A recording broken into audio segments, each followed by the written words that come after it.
E aí?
Listen, if you can imagine the furor of love, then maybe you'll hear. These walls here, these windows answer. The Screaming Skull. The Screaming Skull is a motion picture magnificent in its horror. Therefore, this certificate assures burial service without cost to anyone in the audience who dies of fright while seeing The Screaming Skull.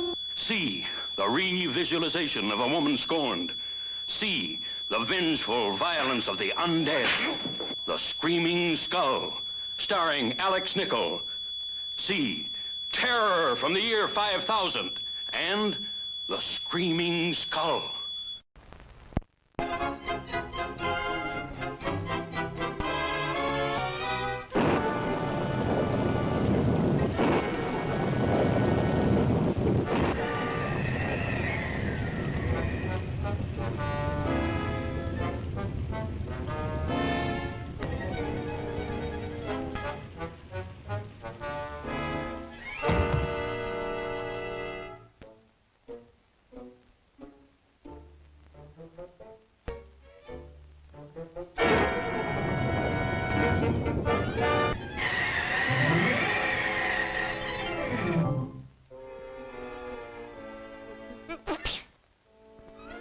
For goodness sakes!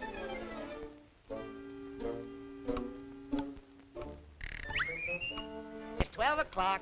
Time for all ghosts to come out. Of course, there aren't any. Ah, you can't fool me. It's all in your imagination. Woo!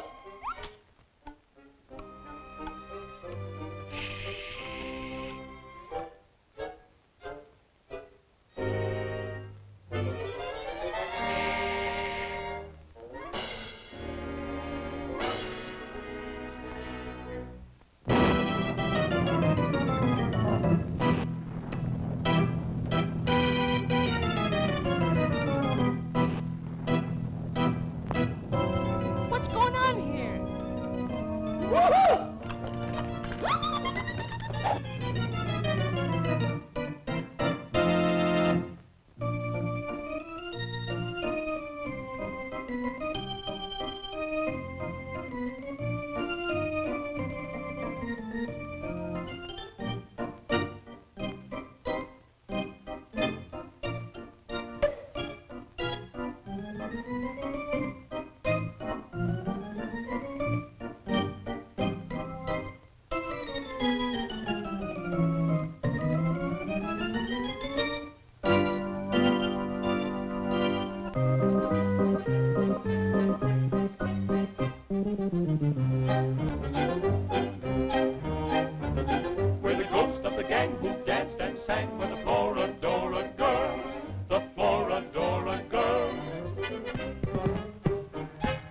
shades of the blades who would serenade the Florodora girls, the Florodora girls.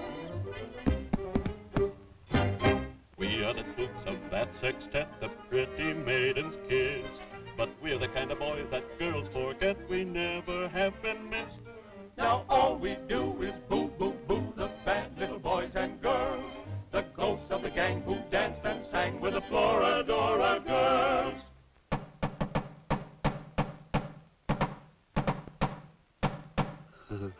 Guess there's nobody to home. Hope. Well? I guess you wouldn't be interested in letting me haunt a house, would you? I'll show you how I do it. I ain't very good, though.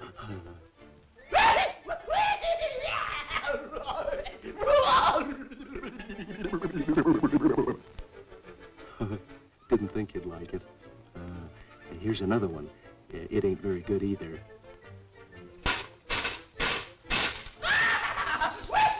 Hey, funny. Shucks.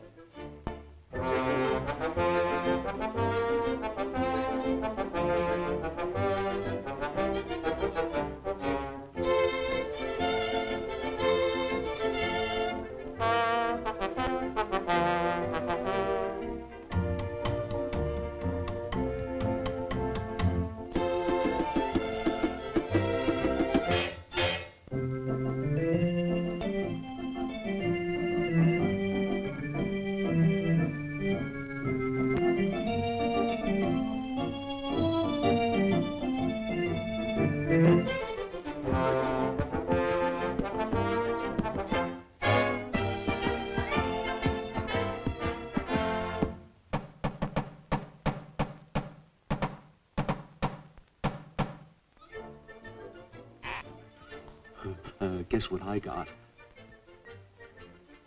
A cow? What color? Red. Uh-huh.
Want to buy a cannon?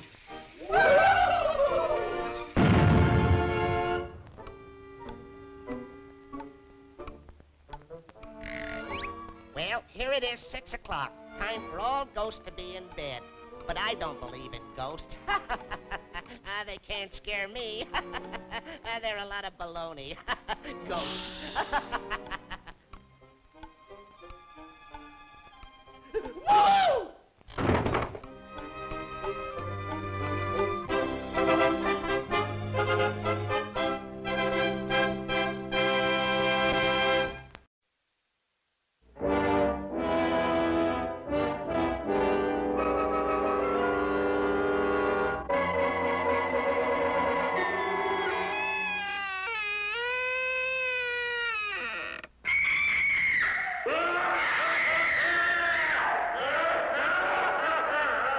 I'm Vincent Price, and you're invited to my party in the house on Haunted Hill, where so far the ghosts have murdered only 7 people. So won't you come and make it 8? You'll see human heads without bodies. Mysterious pools of blood dripping from the ceiling. The walls move slowly in against you. Don't try to escape, you can't.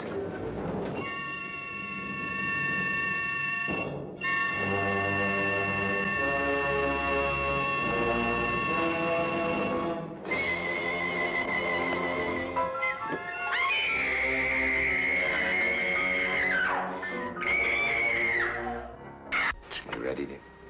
No. Are you ready, dear? Yes, damn you.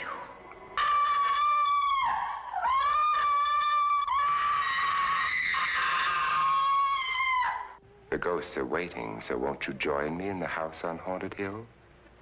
Hurry, or you'll be late for your own funeral.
Good evening, goblins and ghouls, and welcome to the Friday Night Scream Stream.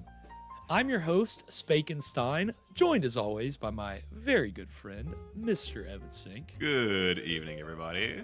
How we doing tonight, Evan? We're doing good. We're doing good. It's Friday. Got my Sharpie going over here. Yeah, what are you doing over there? You'll see. You'll see. Oh, okay. Evan's up to some shenanigans over there. Don't we love to see it? Shenanigans on a Friday. I mean, again, it's Friday. You made it. If it's been a long week, don't worry. You're here. We're here. It's time to relax. It's time to take a load off and enjoy some public domain horror with your good buddies over at the Scream Stream. And I hope everybody's doing well tonight. I see Kathy and Alana are already in the chat. Welcome, y'all. Great to have you here this evening. Hope your Friday has been spectacular, and hopefully the week hasn't been too grueling. Yeah, we're glad that your cat enjoyed the cartoon, Alana. Yeah, anytime the animals, their attention can actually be captured by a TV because of something that's said or done, it's a special moment. Yeah. So we're happy we could provide that. You know how dogs sometimes predict earthquakes? Maybe her cat was like that, but for this show. Yeah, it's like she's got like a sixth sense for it or something. I don't know. That's great. I love that. Well, it's great to see y'all and everybody else that's watching tonight. Happy that you could join us here for another wonderful evening of Shocktober. Shocktober fun. Shocktober madness, whatever you want to call it. We're in the thick of Shocktober right now. I hope that everybody understands this. Like, this is the time. If you're not watching your scary movies, if you're not like listening to your spooky playlist, you better get it in quick because you're running out of time. You got T-minus 12, 13 days. Yeah, it's not long. It's 13 days to Halloween. Hey, we did it right. We timed it exactly right. Yeah. If you're curious what we're referring to today, if you watched our Chamber of Horrors special last month, you'll know that one of our attractions, Hetty the Rapping Skull, he performed a little rap that, we decided that he should release it as a single. And then we should do a video. So we dropped the video today. And good for him. Good for MC Hetty. MC Hetty, yeah. We were proud of him. We are. And, he had a little help. Let's not, come on. He had a little bit of help. And yeah, so the video's up. So if you haven't checked it out yet, definitely check it out. I mean, obviously, keep watching. I mean, but you don't have to totally pay 100% attention to us. Maybe you have two monitors. You got two ears. Just, you can leave us playing, open up another tab. We're going to be here. We're not going anywhere. We're happy. I'm happy that the timing worked out there and that we could could bring a little music to your Shocktober. Add that to the playlist. That's Bonehead, right? That's the title. Yeah, the hit single. Hit single, yeah. No,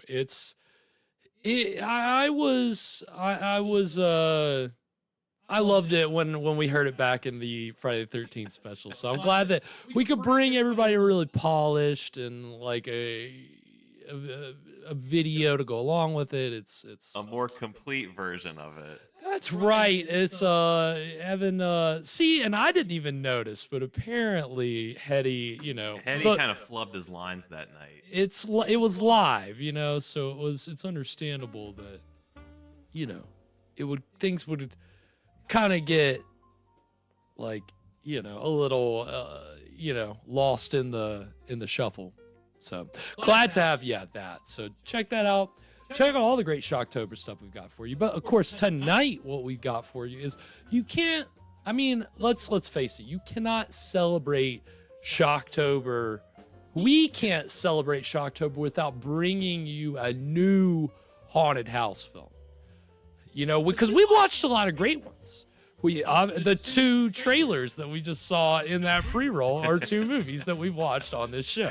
2 haunted house movies, although House on Haunted Hill, you could say maybe is a little flexible on the term haunted house, but we're gonna count it. I'd say it counts. I don't know where you fall on that, Evan. I think it's fair. I think it's fair to call that a haunted house movie. It's a ghost of a sense. Okay, yeah, exactly. There's some stuff going on there. You don't know if it can be explained or not. So you can listen to Pritchard, but now I'm getting into House on Haunted Hill. No, so we've watched some great ones, but tonight we've got a very obscure one. This is one that I didn't even know about until like a year or so ago. It's very low budget, independent production. Not a lot of information online about this movie. No, bro. I'm only working with half a fact sheet tonight. Wow, you did the whole thing. Well, don't give it all away. I know. I'm disappointed that was all I could get. And it certainly wasn't because I was crunched for time. That's all the information that you can find on this movie. And got an obscure one tonight. We do. Which we love, right? Yeah. Is it gonna be a hidden gem? We don't. Stick around. Find out. The beauty of these things is, and especially whether they're good or bad, and sometimes even because they're not the most polished things, they can be a lot of fun, or they just have a vibe about them. So, will tonight's movie be that way? Yes. Stick around. It's exciting. Again, we don't. Haunted house movies have a complicated history, which we'll get into tonight. But the complication, I'll go ahead and tell you, are there ghosts or not? And that's what we just talked about with House on Haunted Hill, right? Well, I'll go ahead and tell you, this is one where I'm 95% sure the ghosts are real. Okay. So it's nice to know that they're not going to cop out. What we see is what we get. Real ghosts. Real ghosts. So very excited about that. But yeah, this movie should be interesting. And speaking of interesting, as always, Evan brings us an interesting cocktail to pair with the evening's film in a little segment which he calls What were you drinking? What are we going to be drinking tonight, Evan? Well, somebody better call Alan Jackson and Jimmy Buffett and ask them what time it is, because I've got something tall and strong for us tonight. We are making hurricanes. And not just any hurricanes, we're making haunted hurricanes. This is for it's Halloween. We gotta dress things up. We got to do a little bit of a presentation. Right. And so I thought, hurricane it's not something we've had on the show so far, and I wanted to do it in just its pure form. Right. But dress it up for Halloween. So if you're following along at home, I hope you have a time machine, because there's some prep work involved in this one. Maybe there was for me. The haunted hurricane is made with gold rum, dark rum, pineapple juice, orange juice, lime juice, simple syrup, and passion fruit syrup. Ooh, which if you is- didn't know, he's been squeezing up a storm. Yeah, I've been can't. In our neck of the woods, they don't sell passion fruit syrup in the store. They barely sell passion fruit at all. I think I went over the like local grocery store end to end like a couple of times digging for any trace of passion fruit. The only I found like one bag of like frozen chopped like chunks of fruit. Yeah, that's not. And it was, that's not gonna work. full disclosure, it was actually mixed with other stuff. So this isn't like 100% passion fruit, but anyway, I made the syrup. Oh, so there it is. it's this nice bloody red sticky It syrup. looks great. If you know me, I'm always looking for the next great fake blood recipe. And just the look of that when Evan first showed me the jar, I said, that's a contender. But then he told me that it was sticky. That's a mason jar full of blood, if I've ever seen one. Right, yeah, just the look. It's got the look. But when he told me it was sticky, that's a drawback. So, when you're looking for fake blood, you have different, little kind of things you got to mark off. Yeah, And you don't want it to sticky- be too sticky, because in that case, why didn't you just use real blood? Right, exactly. At that point. The actor, that's what they would say. If you're gonna put me through all this, we might as well just be using the real stuff. So, yeah, right, Alana. Seriously, we gotta give it up to Evans. The dedication is clear. I really wanted to try. Well, so sometimes when I'm making or I'm thinking of what to do for Friday nights, I will start with the recipe and then go, oh wait, this is actually going to be hard to make, but it would be easier to just do the work than think up a new recipe. Right. So that's that's how I ended up making syrup on Wednesday night. Right. Yeah, I mean, again, you're dedicated. You're trying to bring us the full experience. When you are thinking in your mind what's going to pair perfectly with this film, he spares no expense, and that's why Evan, this is his job. He's good at it. He knows what he's doing, and So these are coming up. Just bear with me. no, that's great. I love, and again, now that we have these wider angles, you can see Evan doing some of the prep over there. It's a You can nice. see me doodling with the Sharpie. Oh, okay, yes, that's right. Okay, I don't know what Evan has done with the Sharpie, so this is gonna be a surprise. I'm excited. Everybody, hold on to your hats. Oh my God! Look, he's got a whole prep. He's got look at this. Ooh! Oh my God! I gotta get us on the 2-shot. Ooh! Ooh, this is my haunted beverage. Oh my God, this is amazing.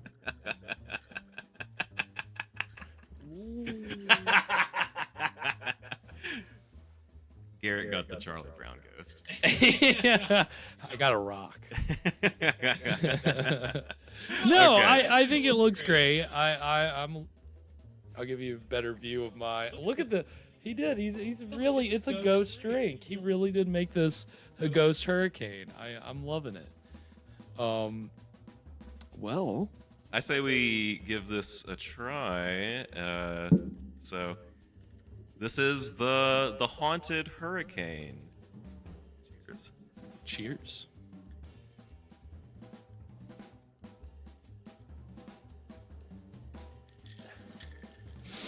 Woo! Woo, that's Oh strong, yeah, that's a but hurricane. that's Well, a yeah, hurricane. yeah. That's good though. It is very good. Tastes very fresh. It's incredibly fresh. I'm definitely gonna have to go slow on that. I can tell you absolutely because it's there's a lot of alcohol in there, which is it's good. I love a good stiff drink. And again, just the garnish of the cheesecloth is just absolutely amazing. I love it. I wish I could get all my drinks this time of year with a little cloth on them like this. But, you know. Yes, you really did. You really did give me the Charlie Brown ghost. I love it's got the spots on it and everything. That's perfect. It's so good. Yeah, which is funny because, I don't know, I guess I've had hurricanes before recently, but recently, last month, I had the opportunity to go to New Orleans. So, of course, that's right, yeah. being in New Orleans, you gotta at least have one hurricane while you're down there. So I had a few, and this is Evan. This is stiffer than the ones I got in New Orleans. Yeah. Okay. So you've done your job right here. You've done amazing. Kudos to you on this, I say. Yeah. Okay. So next time we'll go a little heavier on the passion fruit syrup, I think. It's a good call. I don't think more passion fruit syrup would hurt. Absolutely not. Yeah, I really wanted to come. Like, I'm kind of like, making syrup is not hard. It's just sugar and water and whatever else. But like, it still, when you make something, like, you feel proud of it. I want it to come through. So yeah, next time I'm gonna dump that in. You're gonna get good. Hell yeah. We can dump it. Excited for that. Yeah, no, it's good. It's a great cocktail. I think it's gonna pair perfectly with the film because this is, again, I think this is the kind of film where if you have a stiffer drink to go along with it, it's just gonna aid the whole enjoyment, like the entertainment value of it all. Like, this really is, again, like I said, this is a low budget independent haunted house film. So think like really like, low quality is not the word, but these are essentially amateur filmmakers, more or less. And so what we're going to have here tonight is amateur quality. This is not a movie. This movie has not been restored. This movie is in the same shape it was when it was being released out on VHS in the 80s, right? Okay. So what year? So this is from the 80s? No. So no. It was just like when, maybe it was the 90s, whenever they were releasing VHS copies. Oh, okay. No, it's weird. This is one of those where, because there's so little details, we don't even have a certain year on when this movie was produced. Yeah. This movie just kind of spawned into existence at an indeterminate point in time. Essentially, between the years of... No, but essentially, the most, common, Wikipedia, IMDb will say 1968, but I've seen other sources that said 1964, which would kind of line up with certain details in the wardrobe and the locations and the costume, props, all that stuff. So either 64 or 68, one or the other. Okay. One of those years. And because it comes... This is Schrodinger's movie. It's like it simultaneously exists in both of these years. Right.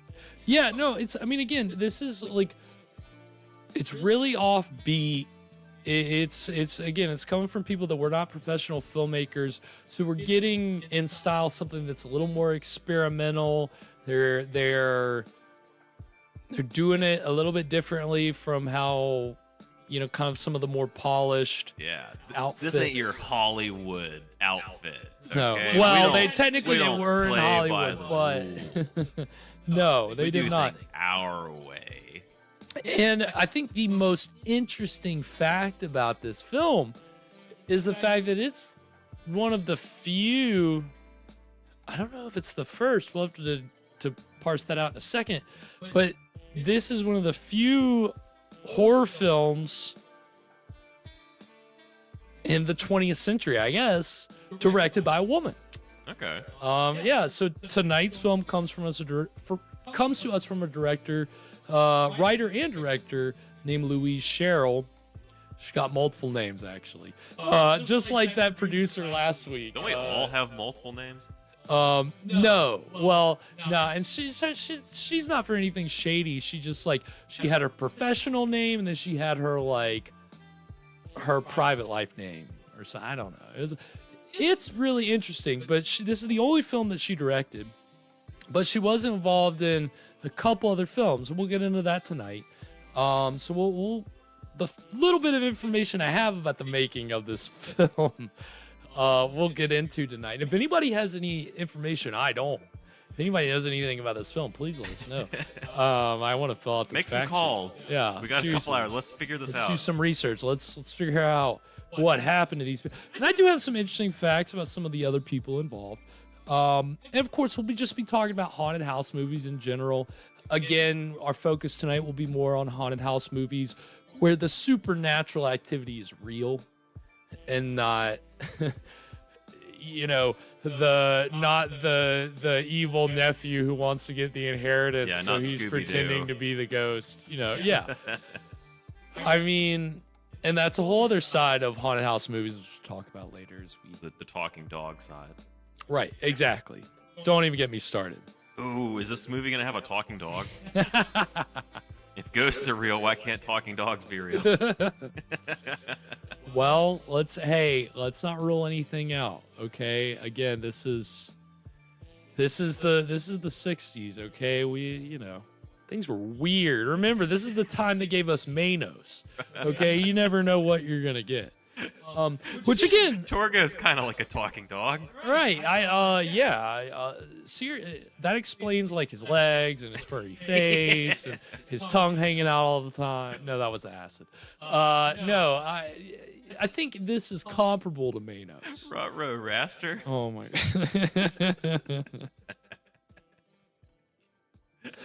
Which, how could we forget about the dogs in Manos? There's multiple dogs in Manos. It's true. And if you've been following along my Manos gameplay on Tuesdays, we've been getting eaten alive right back into the history of Manos. I did fight the dog last week, and I won. It was that I can't remember. There was a round where I killed the thing, and then I died right as I killed it, but it let me go on to the next level. Okay, great. Which the week before it did the opposite. I killed the thing, died, but it didn't count it. So we balanced out. We got some equality going on. But no, this is going to be a really interesting film. I'm excited for this. I haven't watched it all the way through. I've wanted to save it for this show because it just seems like one of those films that could really have a vibe. Yeah. And we love our vibe films. Again, what is it? Was it right, Alana? I think that's the headspace. And there's actually an interesting acid connection to one of the people in this movie tonight, which I'll reveal later. So tease for later. Is that one of the facts on the half sheet? Yeah, I've actually got some good facts on this half sheet. It's a small but powerful fact sheet, but it's got some good. You'd be surprised with some of the facts I'm going to drop on you here. So I'm excited for this. I think we're going to enjoy this a lot, and it's Scared to Death is one of those movies with an aura. Yeah. Maybe, keep Manos, keep these movies in the back of your head as we watch this. Because, again, it's going to be rough around the edges. It may look almost equivalent in quality to the Castle of Doom, which, if you know, that was in pretty bad shape. But this is a little more, it's not that bad. Okay. But it's still like, it's atmospheric in that. How's the audio? Is that better or worse than? We'll see. Again, there is a certain charm to these unrestored movies, like all the cracks and pops and scratches, all that. The old form. Did you hear what Green Day is doing? No. By the way, what? So this year it's the 30th anniversary of their first mainstream album, Dookie, and instead of doing a remaster, they're doing a demaster. What the hell does that mean? So instead of releasing one remastered album, they're releasing 15 demastered singles on various like forms of media. Like one's on like an answering machine, one's on like I think it was like the singing fish that on the Billy Bass. They're putting out a Billy Bass song. I think like one's on like a wax cylinder, like you put in a player piano or something. Have they jumped the shark? Are they selling out? I don't know. I kind of love it. It's different. You got to give them that. I think they were all auctioned too. So these are all like collector's items. You can be like the one guy in the world with the Green Day singing fish. Yeah, like the farmer bro who had the Wu-Tang record. Yeah, that guy. Yeah. Until he got the IRS took it or somebody. I don't know. Did they ever release that album? I don't know. IRS, please release the Wu-Tang album. I think that dude might have released it or played it for people or something if it didn't get released at some point after that. I don't know. But yeah. Again, speaking of songs, go check out Bonehead, out now. Gotta plug every chance we get. But no, we're excited to get into Ghosts of Hanley House. So, anything before we get into it, Evan? In light of my hopes and dreams for this movie, can I petition that we also call this month Dogtober? Oh, okay. Sure, I'll give you that. I'm always for dogs. For those dog days. Those dog days of Dogtober. Dog days of Dogtober. Big dogs in the house. Hoo hoo. Yeah, Dogtober. That's what Dogtober. We're here. I'm here for it. I can't sign me up for Dogtober. Dogtober, Shocktober, all the tobers. Here for them all. Well, all right. On that note, without further ado, we're going to go ahead and get into the exciting beginning of Ghosts of Hanley House right now.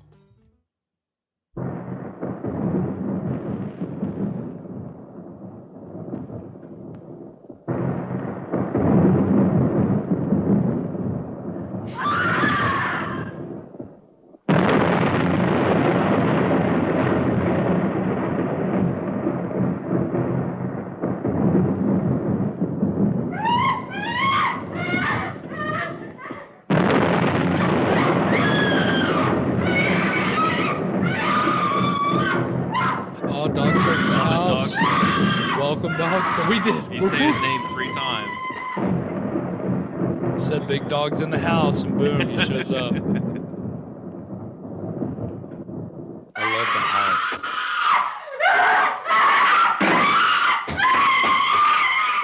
Yeah, I kind of dig this so far. This is kind of weird. We're 30 seconds in, and Evan's like, all right, sold. You got me. I love it. It's when you know.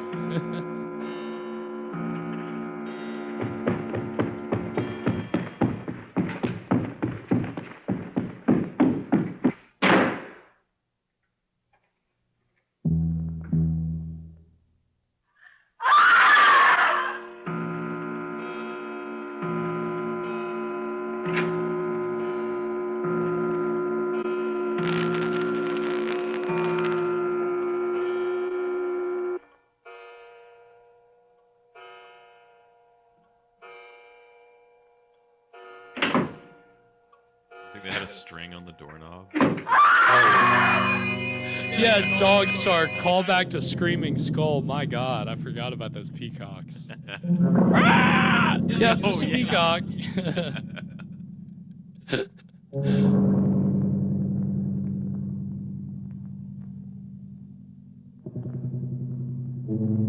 I do love this game.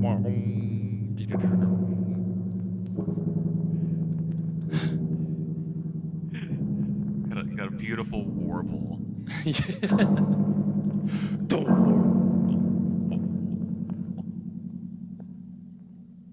Perfectly detuned.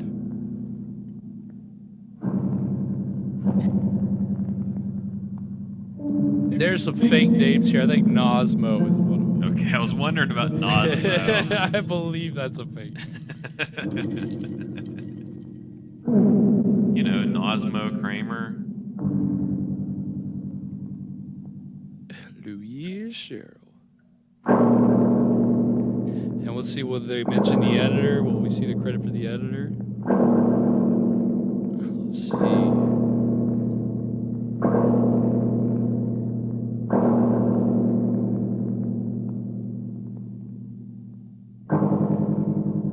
I don't think, apparently any NASA isn't a real name either.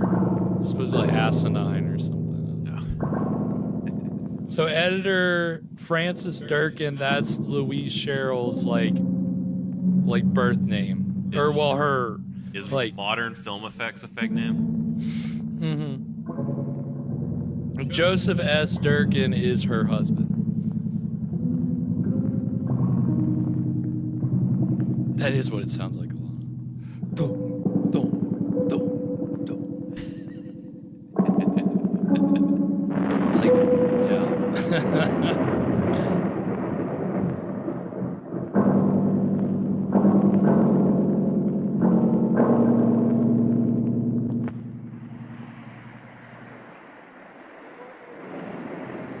Sandwiches. Sandwich parking. Oh, here we go. I'm telling you, Dick. Is this Green Day? Yep, this is where they put their new single out on the jukebox in the 60s movie. I didn't say they don't exist. I just said I don't believe it. And I don't believe there's anything wrong with the old Hanley place that a good bucket of paint and a little scrubbing couldn't fix. Getting right into it. I don't believe in ghosts. Why don't you put your money where your mouth is? Let's make a little bet. Bet? Boy, do you want to lose something. Once more, Joe. Another round of sandwiches for everybody.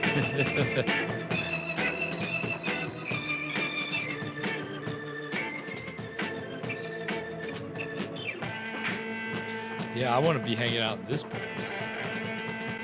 At This dive bar. Nice, Dick. A bet, huh? Yep. Do you really dig this stuff? Enough to bet my Ferrari against your MG. Ferrari? Ferrari? Yep.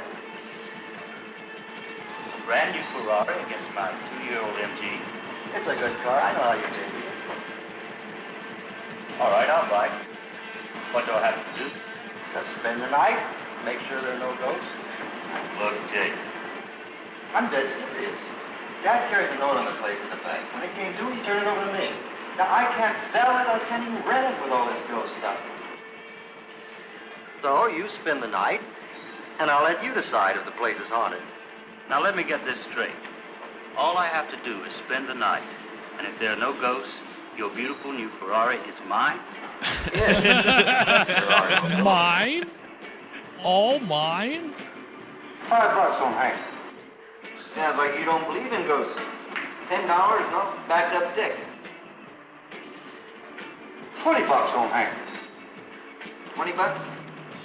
Nah, we'll just leave this bet for Friday. So do I have to do it alone? I mean, can I invite a few friends? No, why not? Ghost party. No, Or as Vincent Price says, a haunted house party. Word of honor. All right. What night? I'll leave it up to you. Tell you what, you name the date, and I'll come by and help you get started. Come dark. What? I'm gone. Edward Scissorhands. You haven't seen I had Edward never seen him Scissorhands? Don't you love Vincent Price in that? Isn't he great? That was a movie that I watched a billion times as a kid because Vincent Price was Spend in the night it. in Hanley House? Why not? I did think it was really funny how Vincent Price's character, Beautiful new Ferrari. he never had time to give Edward hands, but he did have time to give him that sick leather outfit. Yeah, what and the that hair. hell? How much time did he spend on that hair? Seriously, I mean, obviously the hands were not the most important thing. He had other goals.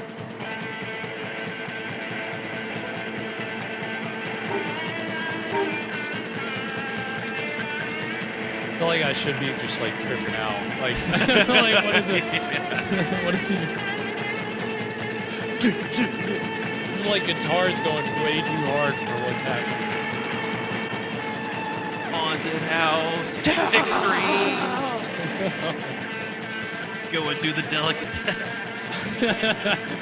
Getting a paper, reading a paper, eating a sandwich. I mean, this is like proto-punk garage shit.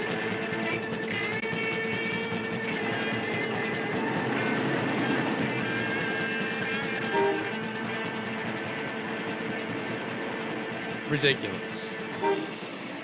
Hi, Jim. My MG ready? Calm down, finally. Good. Are we gonna win our bet? Yeah, sure. See you at the party. I'm not coming. Why not? Hanley House? No, not me. You too, huh? Won't catch me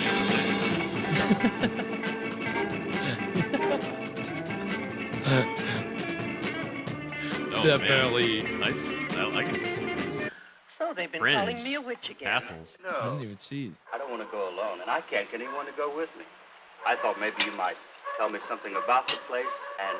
You foolish young people, I don't know anything about the place. All I know is what talk there is, and the fact that about 3 years ago, Tom and Annabelle Hanley just up and left without a word to anybody. After that, all that ghost talk started up again. Let's see, there's old Higgy. She spent a night out there, and she's been Old lovelier than a Higgy. fruitcake ever since. Only 2 people made it through the night, though many have tried. They usually leave after the first funny goings-on. 2 people spent the night. Who was the other? Old Charlie Benson. He acted awfully funny afterwards. And a few months later, they found him hanging from a rope in his garage. He'd done himself in. Yes, I remember. Mother wrote me about it. Whatever happened to Higgy and old Charlie, no one ever knew. They wouldn't talk about it.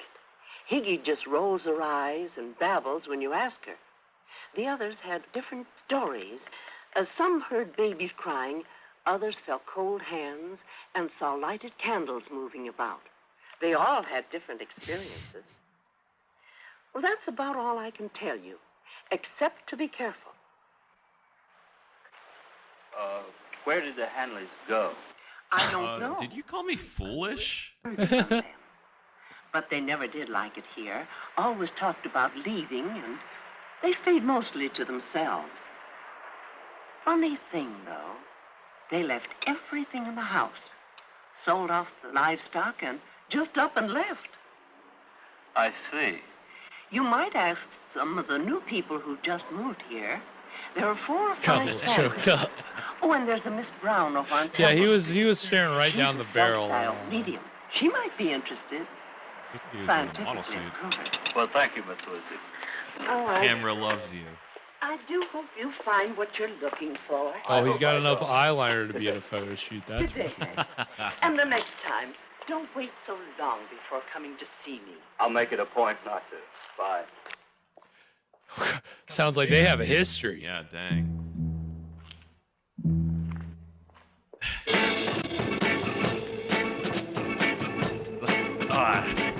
Should have said something. I had something. When she touched my arm, I could feel the connection. But I just couldn't do it. You wouldn't want to come along, would you? Oh, I might.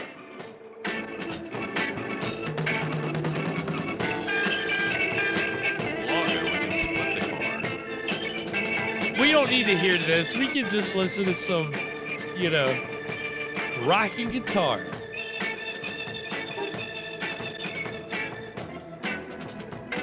It's ridiculous. I mean, I'm digging it. I mean, yeah, this this is right up your alley, isn't it? It is. Again, if we just had some lyrics about like bats and ghouls and, Yeah, that's. and a party of some sorts,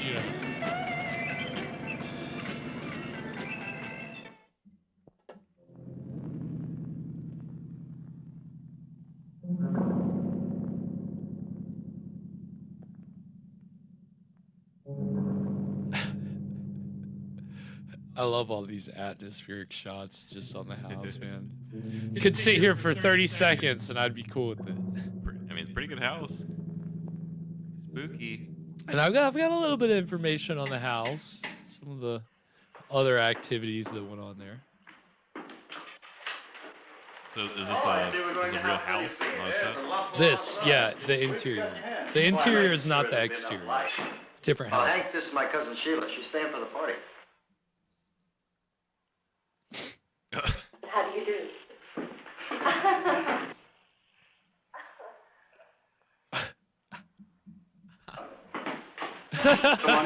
Very room level, meet cute. Awkwardly staring. Hanley House.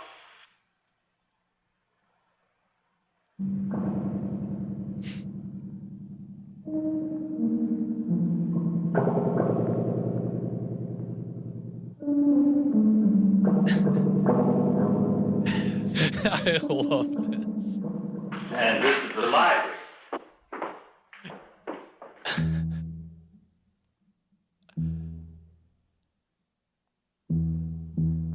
Hanley really loved women, didn't he?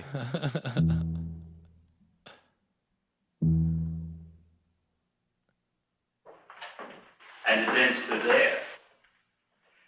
And this is the ballroom. And the kitchen and dining room through there. All in all, it's well laid out. All the rooms lead into this hallway. Was Mr. Hanley an artist? No, but the man who built this house was. Mrs. Hanley was always collecting rare pieces, and he let her have these.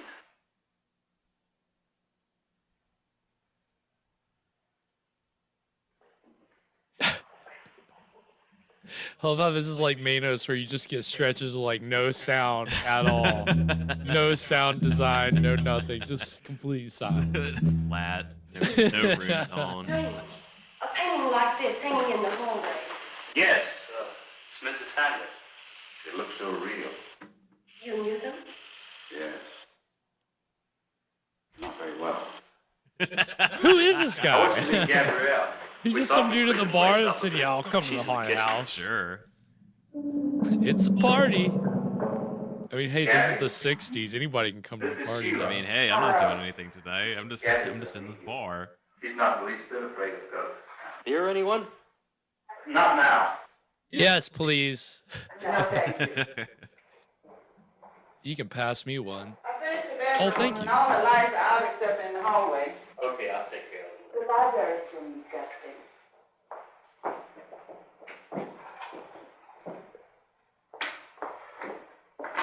Hey, is Isabel spending the night? No, sir. Last time I won't be nowhere near this house. You superstitious, Isabel?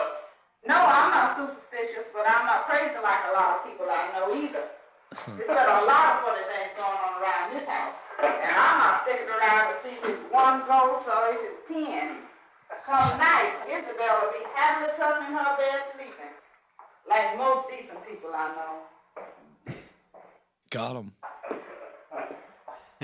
You heathens. These guys not Hey, indecent. Morgan, I forgot to ask.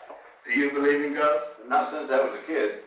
Drinking beer, looking for Well, you're just ghosts. trying to sell you a house. Sheila does. Now that's 3 for and 3 against. We can't even get a majority. Well, count me out. I'm with Isabel. You are afraid, aren't you? Look, the bet's for you to spend it on. My favorite episode of Ghost Hunters is that one where they all get rip-roaring drunk off beer in an old house. Yeah, oh my god. The Bust out the EMF meter. highest Are rated you here or episode. not? Make a sound. Let's offer him a beer. Stumbling around, bumping into everything. We don't want any tricks. Ah, ah.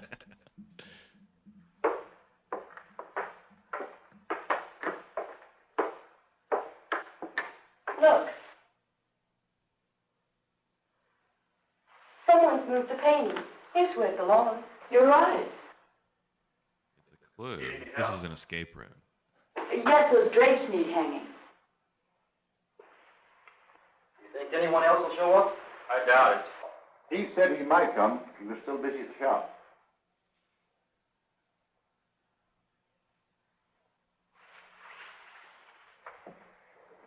You know, I think we should have an agreement.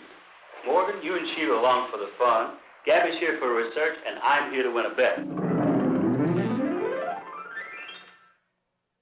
Don't do that. Oh, sorry. Now, I know Dick could keep his word that there'd be no tricks, but then just about everybody in town knows we're here, and somebody might decide to have a little fun with us. Did it ever occur to you that someone might want people to think this place is haunted? That someone might benefit by it? Yes, but I didn't have time to check on it. Well, I can't imagine why. I do think, though, that whatever happens, we should find out what it is and where it comes from.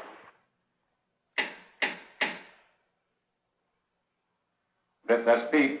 Sheila, would you get it, please? And there's nobody there. Ah. There's a skeleton outside. Ooh.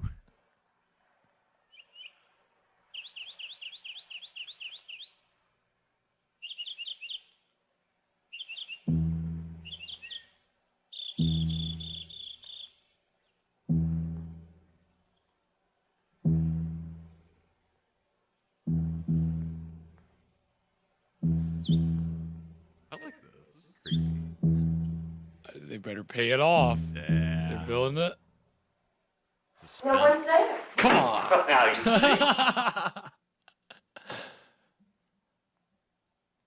Hank, you mentioned an agreement. Yeah, that's I was waiting Yes, for I think we that, should Dog agree Star, like on some the kind of condition. scream, Should some kind anyone of jump leave scare. before we all do. And that will be in the morning. Do you agree? Agreed. Me too.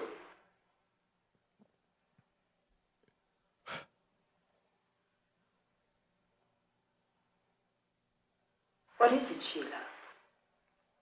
Oh, nothing. Oh, you look as if, pardon the expression, you just saw a ghost.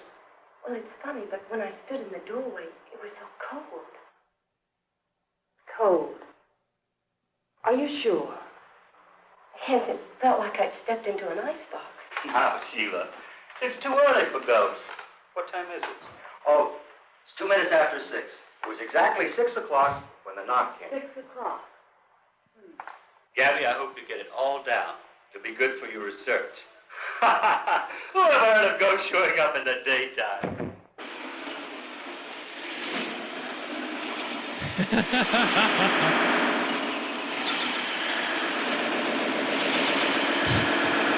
Terrible plumbing in this house. It's best detail. Somebody is having some fun.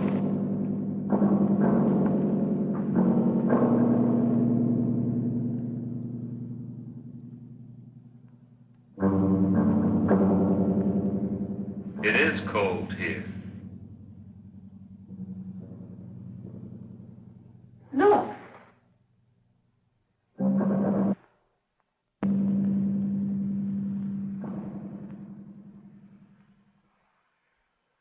What? What is it, Gabby? It's the imprint of a spirit. Or someone is being very clever. What? I think we've had a visitor from the other world.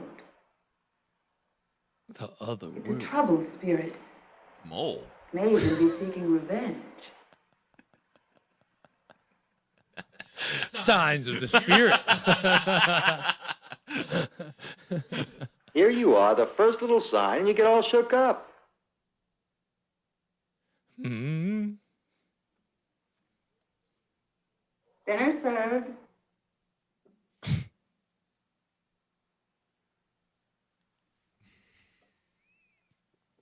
Cut it hard. This thing on? I love just no sound. It's like the biggest no rule, and it just some people just have no. Yeah.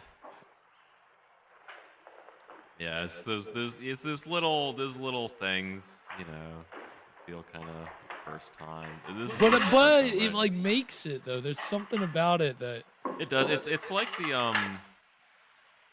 feel the beat, don't you? like Alana said, the cinematography is really not bad, but they keep doing this one angle where they just look Straight directly on at the camera. It's odd, yeah. It's odd. May I tell you something? You have psychical power. I realized it when you first came to see me about coming here. That's why I came. How come we didn't get that scene? Yes.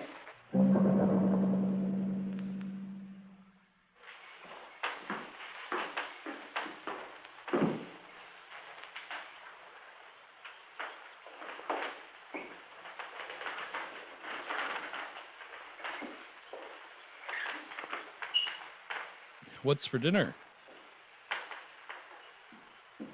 You sure you want me to come for breakfast in the morning? Yes, we'll be here.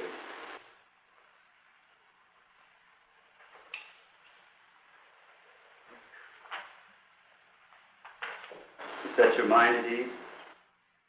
Thank you, Miss Hank.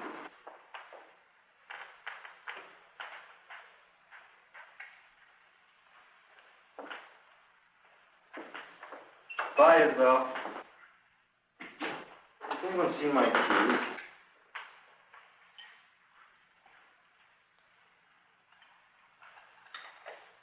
Has anyone seen my car keys? No, I haven't seen your car keys. Gabby? Bro, you better help him look. That's gonna be your car if you win this bet. Oh, I didn't. Did you feel it? Wait. Weren't they on the table by Isabel? Just trying to welch out a bit. No. Can't find the keys. Sorry. Because my Ferrari's just gonna have to sit in my garage. Well, I guess you'll just have to spend the night. Oh, he wasn't gonna stay. Nice. It seems like the bet has changed then. hasn't it? Yeah. I'd be asking for something extra. Yeah, it's like, well, now I have to do this too. I'm not giving you my car if I stay here all day. Yeah.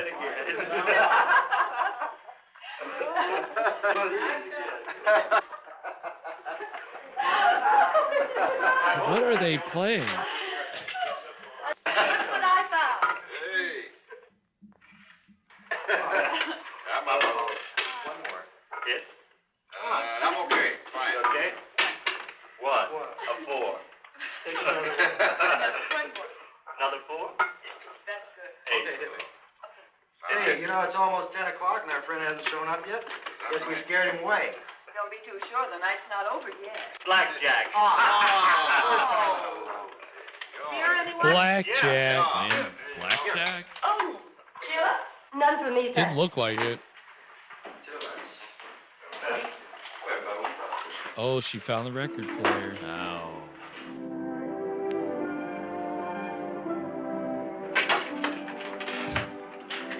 Can't tell if this record is warbly or the soundtrack of the movie is warbly.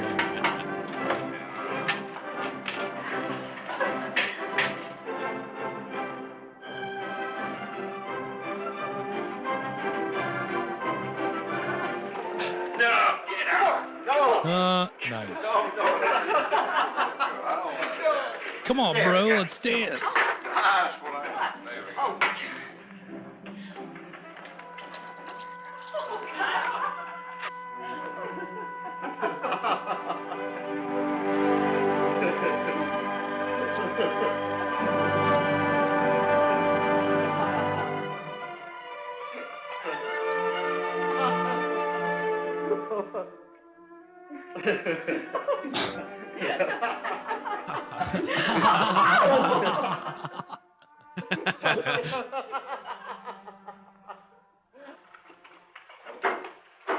Aren't haunted houses fun? That is going to take us to our first break. Aren't they fun? Aren't they just having such a good time in this haunted house? really What could are. go wrong? They seem to be having a much better time than the people in House on Haunted Hill or Screaming Skull. Yeah, I mean, well, in House on Haunted Hill, they were also getting sauced, but yeah, they weren't like as celebratory about it. Here, yeah, they're just like, kinda well, we're living it staying in a up. haunted house. Let's have fun. Let's have some fun. You know? Yeah. So We're a third of the way through Ghosts of Hanley House. What are we thinking so far, Evan? I mean, it's not bad so far. It's really not bad. I mean, there's would you say that this film has an aura to it? I think it might be a little too early to say. Okay. I think that it's not as immediately obvious. I mean, well, what as, do you? Yeah, as scared to death. Would you? So you don't feel just in the first third? I mean, you within the first 30 seconds, you're like, okay. Yeah, but like, I did. Third, now that you're about like 20 something minutes in, how are you feeling? Every time that there's no actors on the screen, the film gets like a little more interesting. I do know what you mean. I do know what you mean. Nothing against the performers tonight. They're doing fine. But the weird elements I've been appreciating. They're setting this apart a little bit. Like even the stuff like where they're talking directly into the camera. It's not it's odd, like we said, but I don't know if it's like a stylistic thing. That's my thought. If it's intentional, then I don't know. Maybe that's kind of cool. Yeah, I think there's just I think because they're not Hollywood people, or at least the director. I think the cinematographer wasn't like.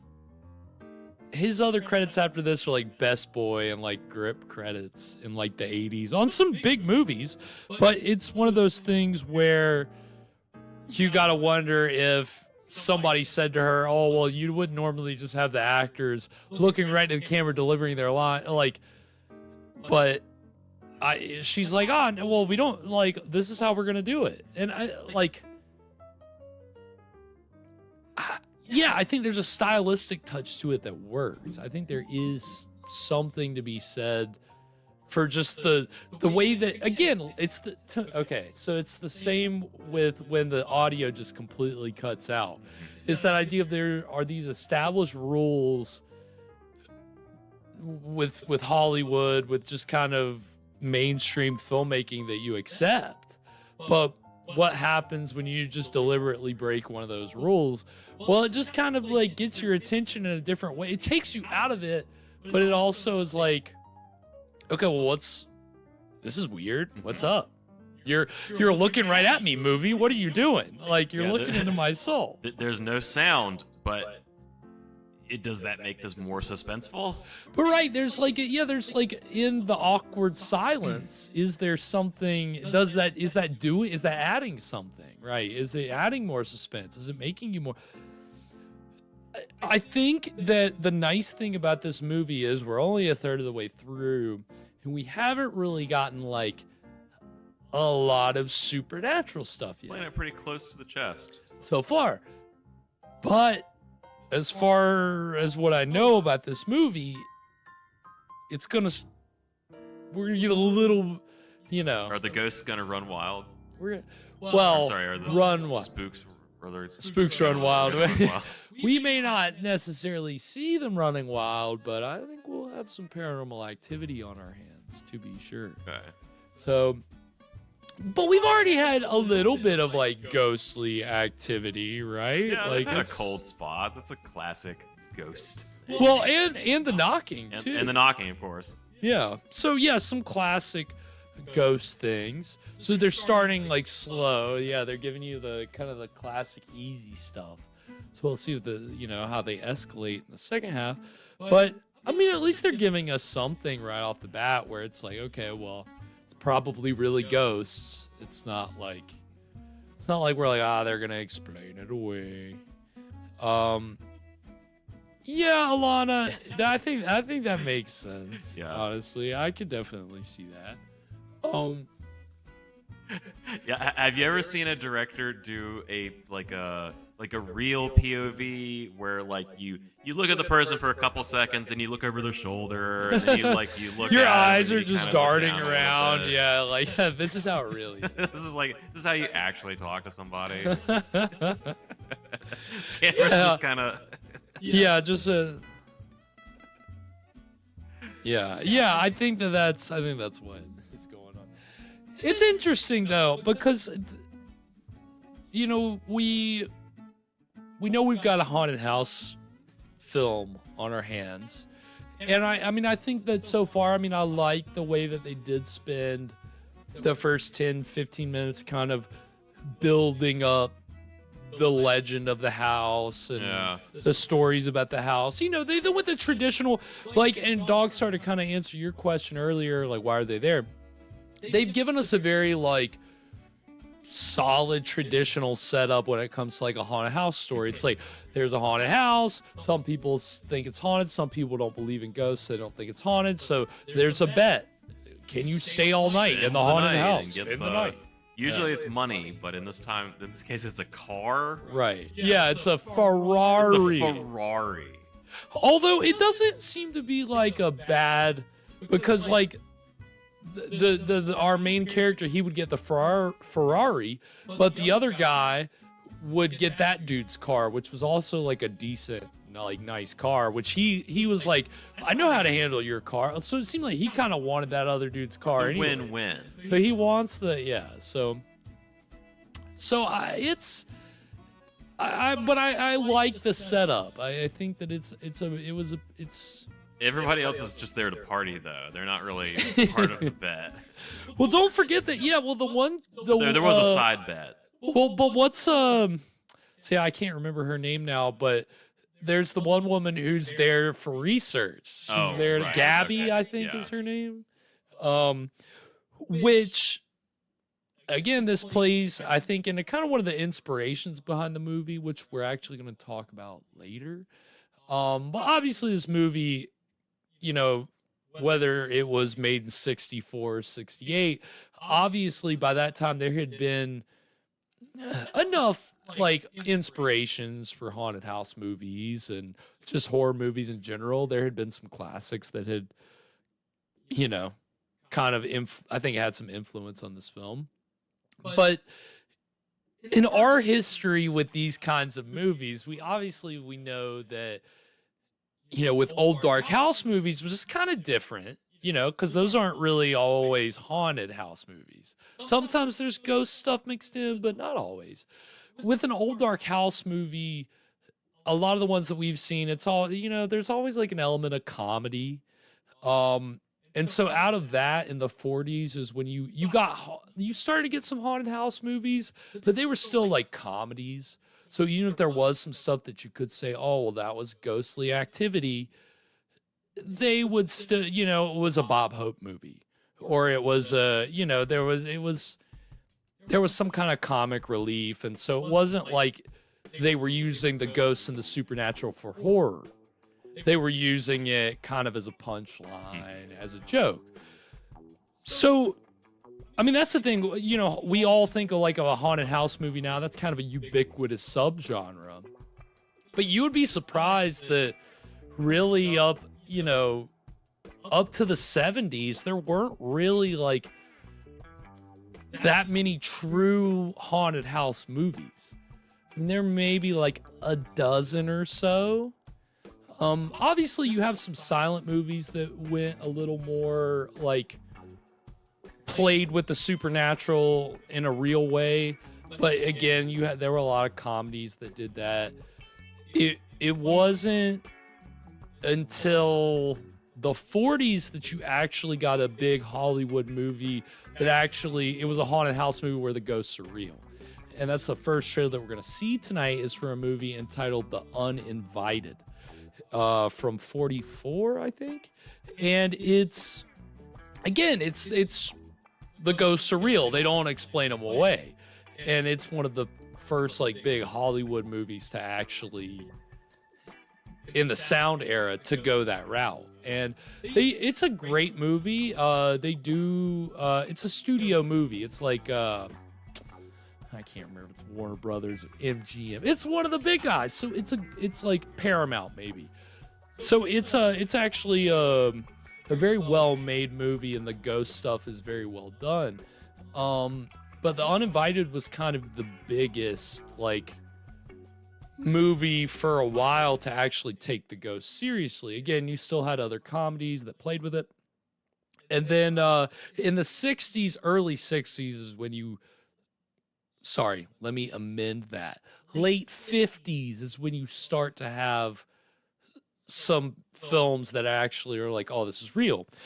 Case in point being one we've seen, Screaming Skull, right? Where it's real, right? Like the supernatural stuff going on there, like it is partly a hoax, but then the hoax kind of comes true, right? So what do you think this film pulls from? You know, if there's so few. So I have a very specific reference I've got to save for the second break. Okay. But I do think that both Screaming Skull and House on Haunted Hill probably had an influence on Cheryl. And she probably saw both of those movies. And there's a reason why, which I'll give you later when we talk. Again, the second break, we'll talk more about her and her specific influences. But here, stick around. So stick around for that. But, you know, just in the general sense of Hollywood taking haunted house movies seriously, you know, we're looking at some early studio examples. So after The Uninvited, kind of the next big one from a major studio that was, I think, kind of set a trend is a movie from 1961 called The Innocents, which is based on a novel called The Turn of the Screw by Henry James. It's like a famous like ghost story that's been adapted a few different times, but I think The Innocents was the first time. And so it's from the early 60s, and it's treating the supernatural stuff very real. So it's that's the second trailer that we're gonna see. And it's just funny because really these movies are two of the biggest examples that you'll find from the 40s to the 60s. And you're not going to find too many major studio movies that actually treat supernatural stuff in a serious, scary way. So I think these trailers, both of them have pretty good examples of the kind of the supernatural fun that's at play and some of the effects that they use in those movies, which I think are again, when you have a big studio movie that can put the money into effects, even though it's 1944, you're getting some decent ghost effects. So we're gonna get these trailers for The Uninvited and for The Innocents, and then when we come back, we're gonna get into the exciting middle of the Ghosts of Hanley House. So stick around, we'll be right back.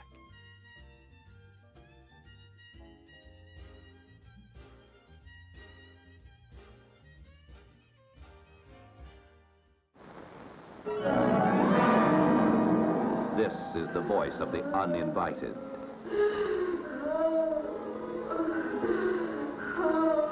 It's coming from downstairs. Comes from everywhere and nowhere. A house of terror on the haunted cliffs of Cornwall, where the uninvited walk unseen by men. Yet a cat arches its back in fright. Flowers are withered by the touch of an unseen, malignant hand. Candles flicker and die as a ghostly chill fills the air, and the living are clutched by the icy horror of the restless dead. Stop, Pamela. Don't go near that door. The Uninvited, Dorothy McCardle's gripping novel of the supernatural, comes to the screen, starring Ray Milland, Ruth Hussey, Donald Crisp, with Cornelia Otis Skinner, and introducing the exciting beauty of Gail Russell, whose first love is shadowed by the specters of the past. Stella, what is it? Are you ill, Stella? Quiet. Leave her alone. Oregon. Stop her, Scott. She's in a trance. I saw this happen once before at a seance. I thought it was a fake. But this isn't. I know. It's dangerous. Please get out of this house now. Now lie there quietly. I'm not afraid of anything here. Then be afraid. Be afraid for heaven's sake. When you were a little child, the evils of this house reached out for you. Stella, go! Go!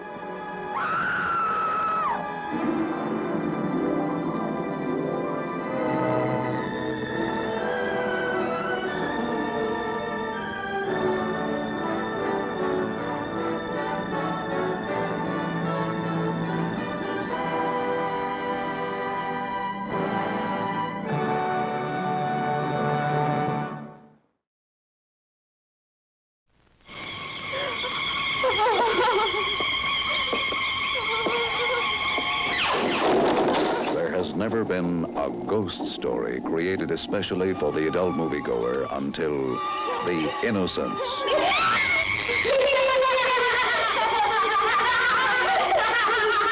Do they ever return to possess the living? 20th Century Fox, which presented Deborah Carr in Heaven Knows Mr. Allison, and such outstanding motion picture immortals as Snake Pit, Gentleman's Agreement, and Peyton Place, now gives you The Innocents. Based on the Henry James Chiller of macabre evil. Brilliantly adapted for the screen by William Archibald and Truman Capote. Do they ever return to possess the living? You can see. You must.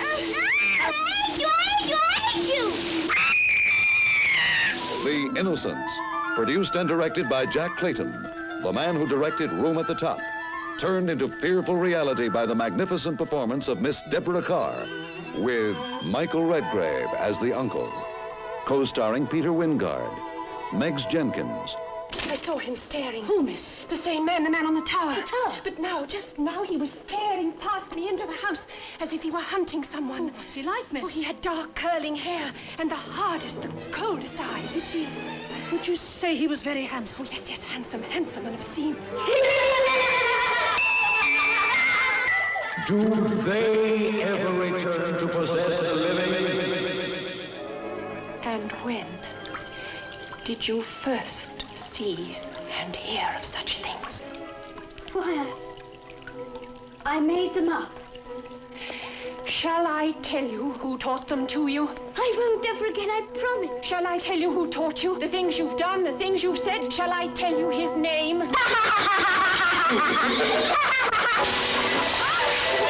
Perhaps the most controversial concept in human relationships ever presented on the screen, with one of the world's great stars, from the man who directed Room at the Top, a new and adult motion picture experience.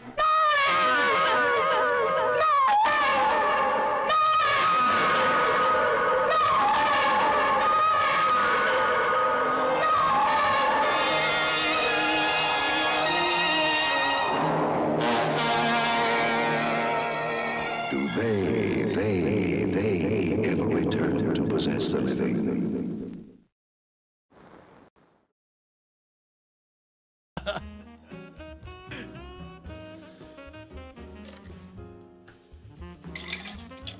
And we are back. So the trailers for The Uninvited and The Innocents. And yeah, that you gotta love that cheesy American trailer for a very classy British film. Love the echo. Do they. It's just absurd. So yeah, that's a great trailer. But you can see how the way they even sold that trailer for The Innocents, like the first ghost story for the adult moviegoer. Like, you know, like again, the idea that this hasn't been treated very seriously. And so here's this very serious ghost story for you. Like, where we're not going to dispel that they're ghosts. Ghosts aren't just for kids anymore. Yeah. You're not supposed to laugh at ghosts. This shit is scary, okay? Yeah, I mean... You think dead people are funny? Laugh at this. Ah, yeah. No, it's so I haven't seen The Innocents. And yeah, I mean, Alana, like, The Others is that kind of style of movie. It's along the same lines of The Innocents. And there's a lot of ghost stories that kind of... The Innocents is one of the first to kind of take that kind of story. But there's been a lot that have kind of variations on it, obviously. And then The Uninvited, the first trailer that we saw. If you have not seen The Uninvited, I say check it out. It's one that I actually I saw for the first time when I was like 14 maybe, and I watched it like a lot. Like I ended up did I ever show it to you, Evan? I don't know if I showed it to any of you guys. So. Or I not. don't think we watched that one. That was one of those movies that I probably thought about showing y'all. I was like, this is probably a little bit too square. Like it's because it's a very like, you know, it's a very 40s kind of a movie. you know, like, but the ghost stuff is very well done, and it's got a lot of atmosphere, which again I think, you know, we're about to get into the second third of Ghosts of Hanley House, and I think that's one thing that we can say so far about this movie is that I think it does give off atmosphere. I think it does have an atmosphere, wouldn't you say? It does. The this house does, you kind of feel like a character, which is what you want in a haunted house. Right. Yeah. I like the outside stuff. I'm hoping they're gonna do more of like the clocks spinning around. Yeah, isn't that a great little bit? Yeah, that's so. fun. Well, I guess when you have 20 clocks in the house, it's pretty scary when they all start spinning around at the same time. Well, I think the real scary thing is you see that and you go, oh, sorry. Oh, I've got to go wind 20 clocks again. Thanks. Right, you're like, oh, great. Thanks, ghosts. This isn't just like the modern times where all the clocks reset themselves. You're screwed. There goes my whole afternoon. I'm gonna be winding these clocks.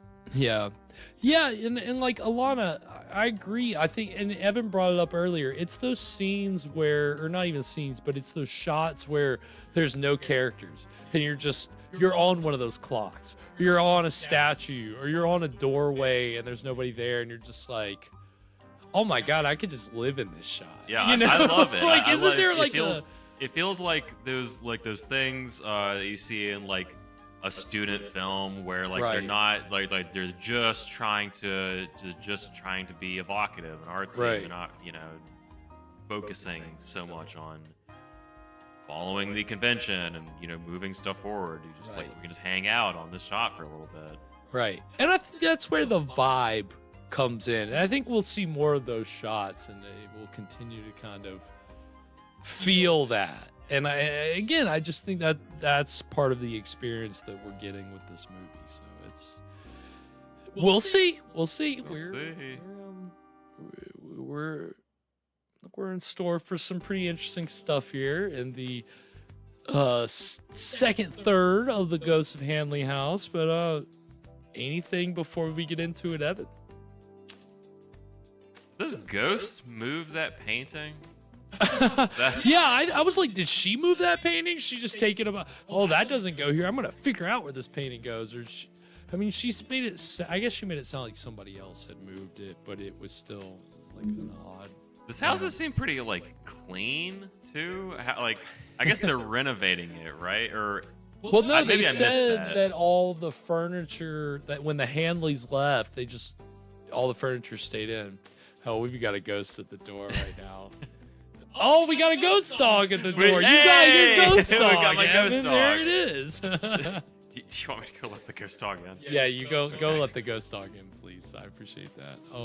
That would be my ghost dog. Knocking at our chamber door. There he is. Are you good? I told you to come in when I was coming back up the stairs, and you just proceeded to know that you were going to interrupt the show later because you're such a diva.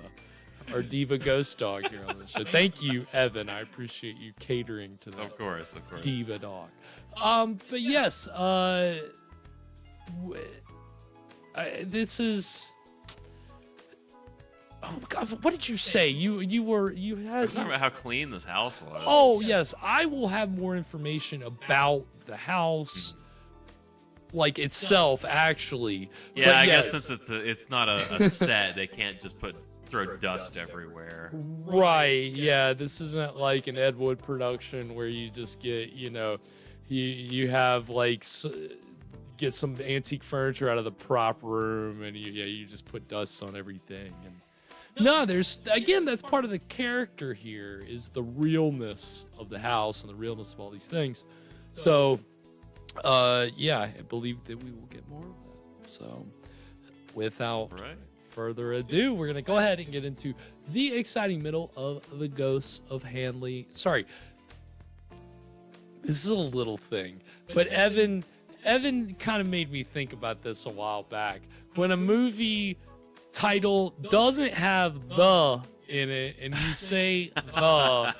Is that right or wrong? So I'm correcting myself and saying we're going to go ahead and get into the exciting middle of Ghosts of Hanley House right now.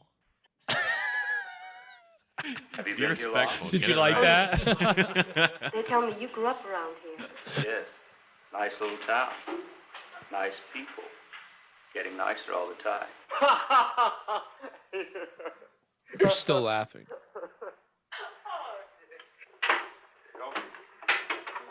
Oh, Hank, your deal. Right. Get something lively. This is the last time. The name of the game is Hank Weir. It's what? You shuffle? Yeah.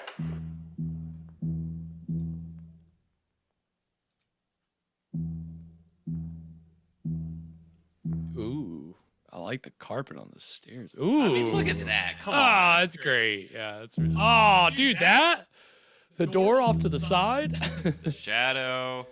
a whole bunch of wall.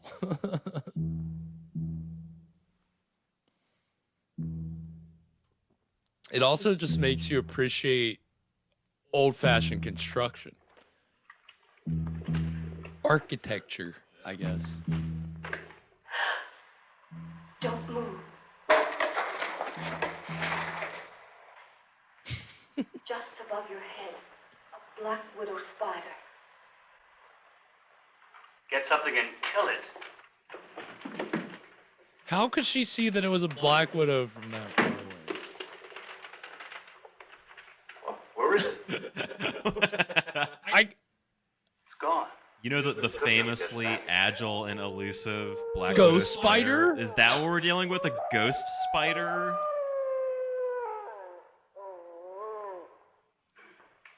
There it is. Ghost dog. You called it. Dogtober.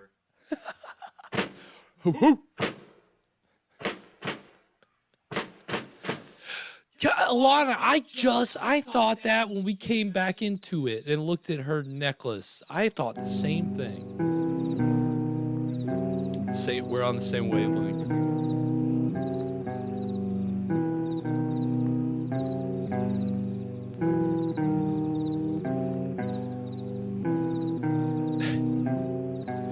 Yeah, dog star. I guess that means they wouldn't be hanging out by the chandelier. Oh, the light.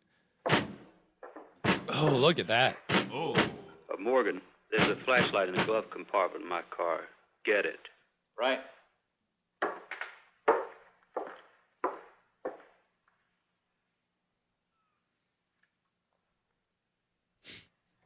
Don't worry, we've just been on the same shot. Since you looked away the last time. What? I don't know what I'm looking at. Mold?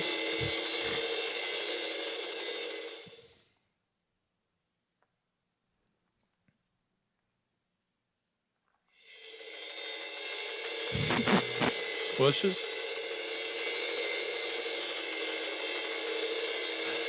Oh, I thought I saw some. Oh, I saw a face, but no. You look like you've seen a ghost. What are they looking at?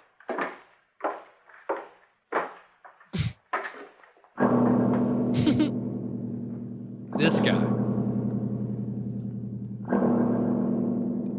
He's the standing crooner. Oh, what?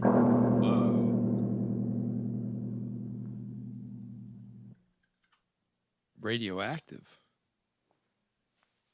Okay. We're just gonna hang out here. No. It's an aberration. Aberration? I'm sure. Let's clean up and call it a night. Hey, can I use the flashlight? I want to look around a bit. Sure, but don't stray away too far. Thought of your life. Bro, you didn't even want to stay. Now you're just gonna go walking around with a flashlight? I'll take care of the lights upstairs. Okay, we'll clean up down here. Yes.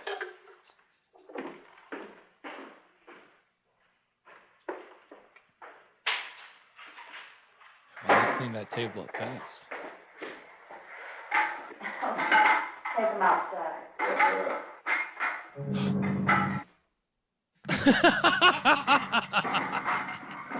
Oh, the edit. It was just some poor editing. Like, the door, like, closed. I guess it was a ghost. And it did the scary music cue, but then it cut and it all stopped. You want to check? What?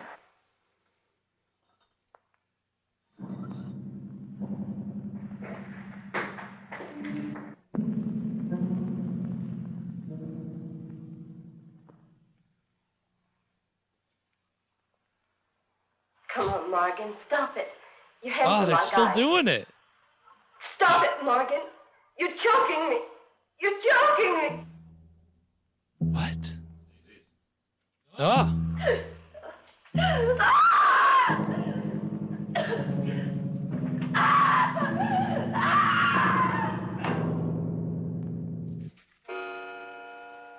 Oh, there you go, Evan. Oh, moving painting.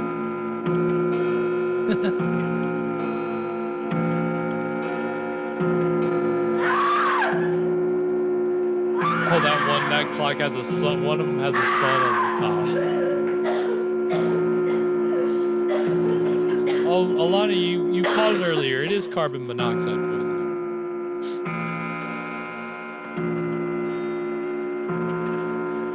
Carbon monoxide's kind of like a ghost. Tried to choke me. Its hands were ice cold. They tried. It's all right. Relax. Now, who tried to choke you? It did. It did. You didn't see who it was. It wasn't anyone. Just a pair of ice cold hands. And the clock. It began to tick. And the painting. Here. Drink this.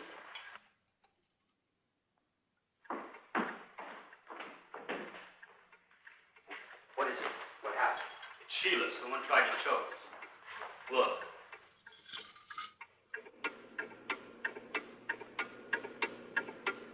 Who wound it? No one.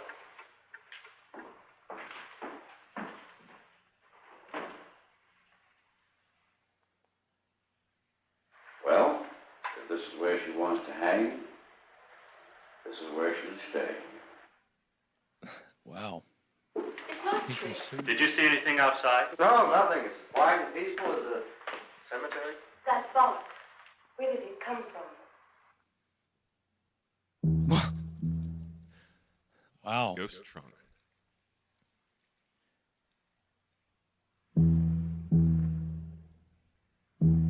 You better not. Looks like an ordinary box to me. Where did it come from? Your jump is Still strong, but But the sweetness is really good. Yeah, absolutely. I think we'd better call it a night. Our imagination seems to be working overtime. Yeah, I felt like the hurricanes down in New Orleans were sweet. So that's the sweetness there is good. Masks the booziness, which I think before that the sugar didn't. It's like it's a double shot of rum. Right.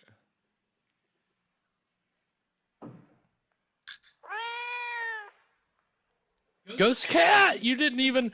Wow, Evan. We're running the gamut tonight. Oh. She got it. Ghost is secured.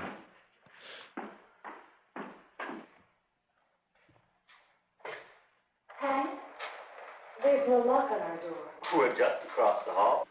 I suppose I am being foolish. No, not at all. You don't think there might be someone inside the house? If it is someone, he's just trying to scare us. I don't think we're in any real danger. Unless it's a madman. Sheila. You're imagining things again. Go to bed. Tomorrow we'll laugh about all this. We're gonna have a great night's sleep. There's gonna be no ghosts, and we're gonna wake up tomorrow morning. We're gonna just And then eat I'm gonna breakfast get and my laugh. Ferrari.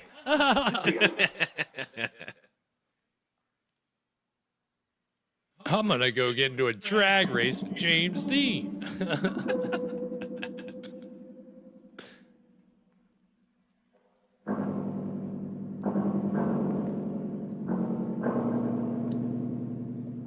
See, I mean, that's the thing. Like, this movie is definitely 60s, but honestly, you could say it was 50s. And Yes. you would have fooled me. Late 50s, I would have believed you.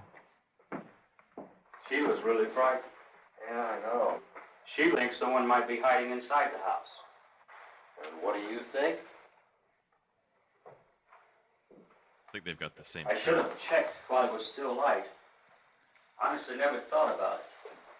At any rate, I'm not going to go around looking for secret doors and hidden passages this time. I guess it's sleep.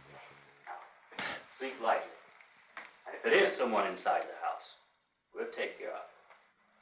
And if it isn't, go to sleep. Go to sleep. Bow.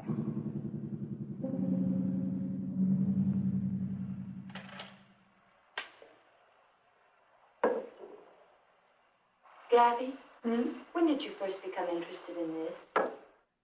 They say you're a medium. When I was a little girl, I could see and hear things others couldn't. I could tell when things were going to happen. People thought I was just over-imaginative, and they laughed at me. After a while, I kept things to myself. And this thing, you really believe it?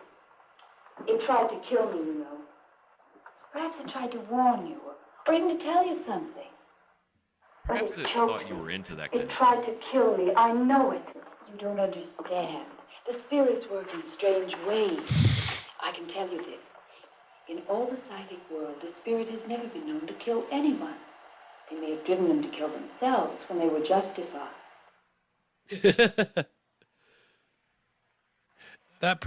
Those people deserved it. I'm sorry, what? You choked yourself. But that box downstairs, I know it wasn't there before.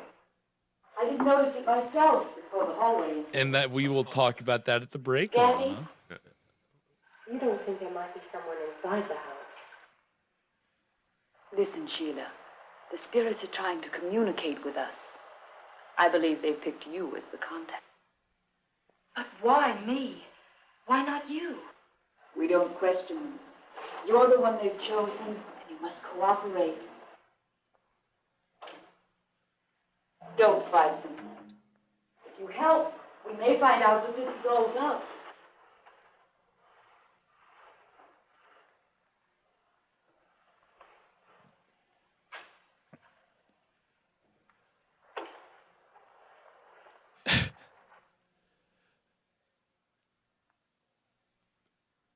Stay here for 20 seconds. Oh. Oh, going to get a sandwich, huh? Time for a midnight. Well, I'm here in this spooky haunted mansion. This is actually my lunchbox. I wanted a delicatessen beforehand and went ahead and picked up a sandwich because I knew I'd get hungry at midnight. Oh. Everybody coming for this box.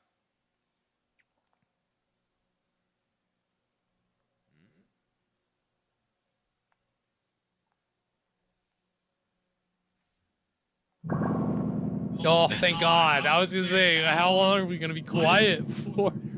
It's like an awkward silence, and it's actually very effective.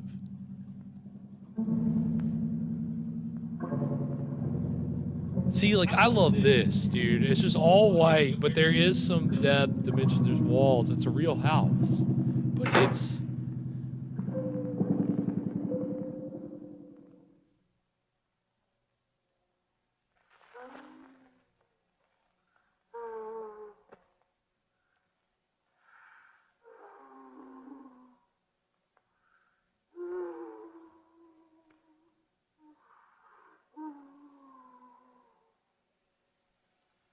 a vibe with that shot.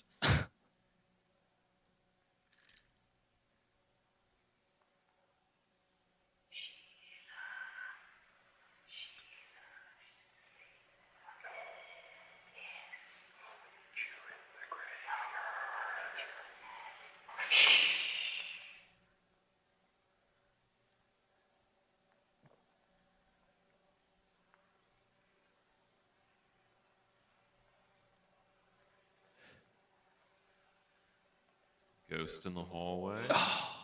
That's great. I just love all the dead space, right? The negative space. Like, it's just shadow and wall, but there's something to that. Dick?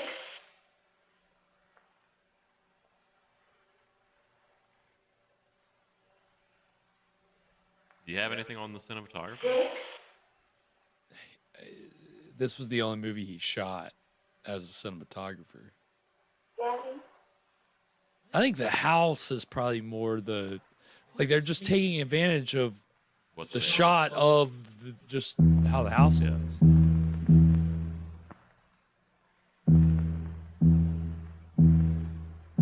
Which this was not the only movie that was shot at this. The only horror movie that was shot at this house. That involved Louise Sherrill. That was. What am I looking at? That was a great cue, but I don't know what I'm looking at. Sheila. Oh, it's Coffin? a coffin. Come, Sheila. With a mirror? So the vampires can watch themselves getting it on.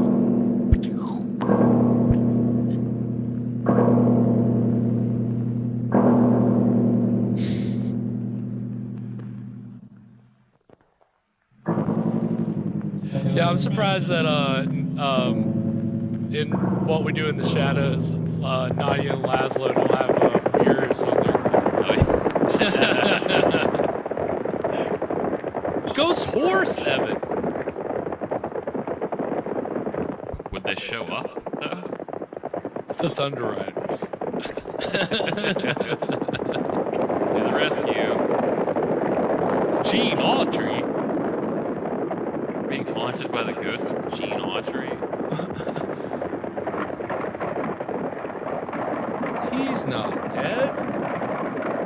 This is the ghost of all those people who died in Urania.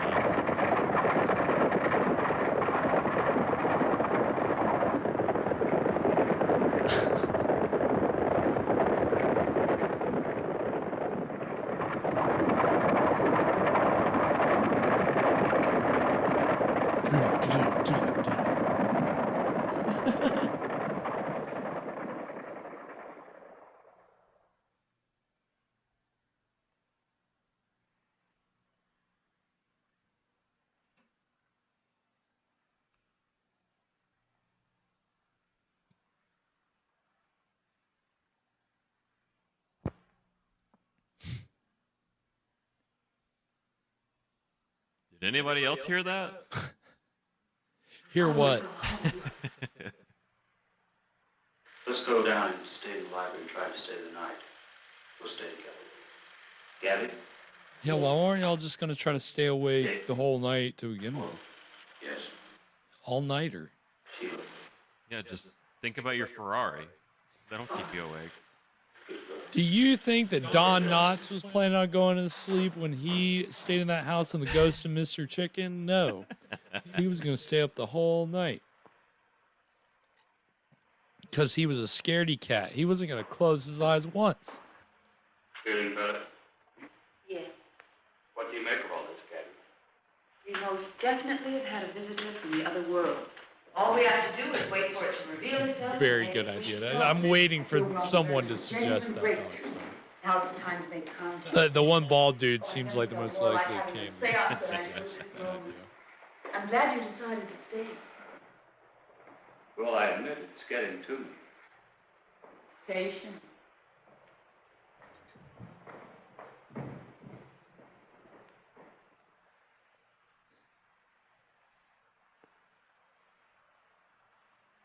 I love how, like, let's just stay awake and hang out. Spirit. I'll need everyone's help. Come. Oh, seance. We're going to have a seance? Yes.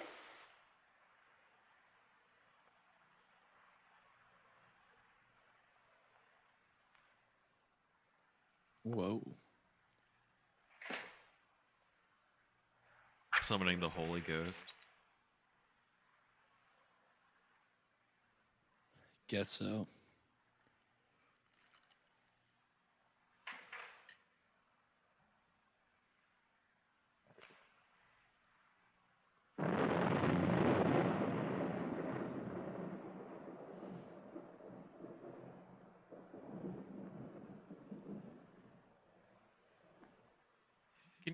could you summon the Holy Spirit to banish the ghosts?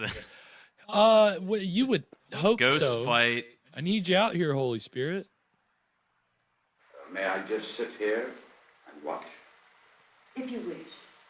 Now, once the seance is started, no matter what happens, you must do nothing, absolutely nothing, to break the spell. Well, they're doing a pretty good job of that so far.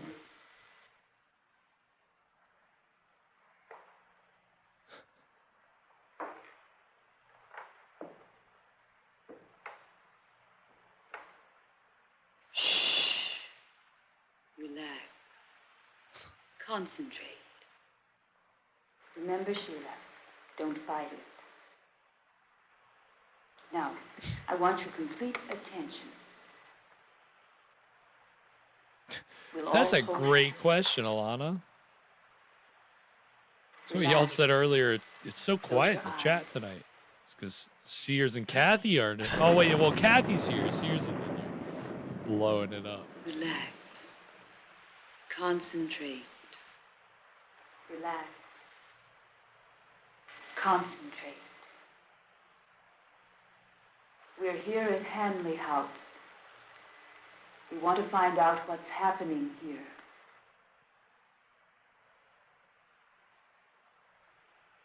Now you can open your eyes. Concentrate. I'll contact my guide. Is there anyone there who wishes to speak with anyone here? Zizi, are you there?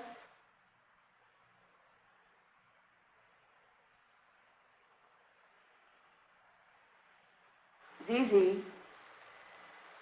is there anyone there with a message for anyone here?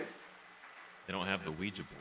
Oh, No, never yeah. go away. I don't want you. I want to talk with Zizi. What? There's another ghost? The lonely spirit. I don't want to talk to you.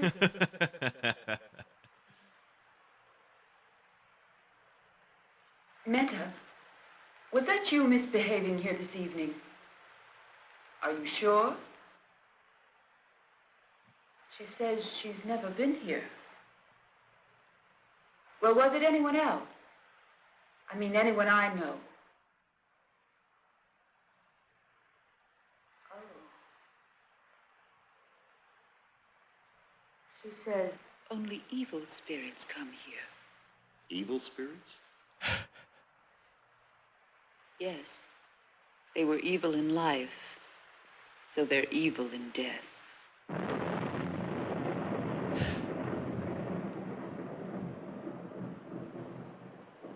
No, Meta, you can't stay.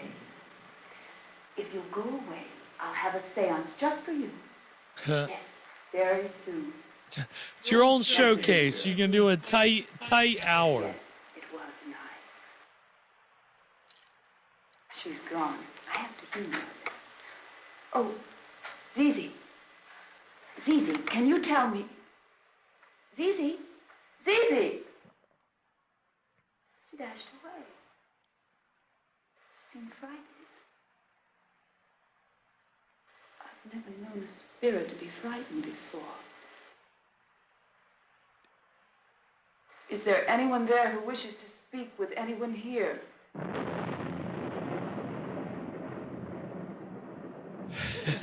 Ty. Is there anyone Welcome, there who Ty. wishes to Yes, speak with I'll anyone just have Tangina in here? the Is there back of my anyone mind there all who the time. wishes to speak with anyone here?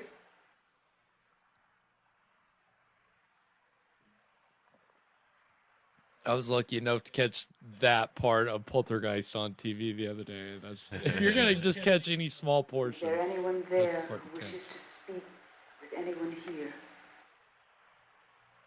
Is there anyone there who wishes to speak with anyone here?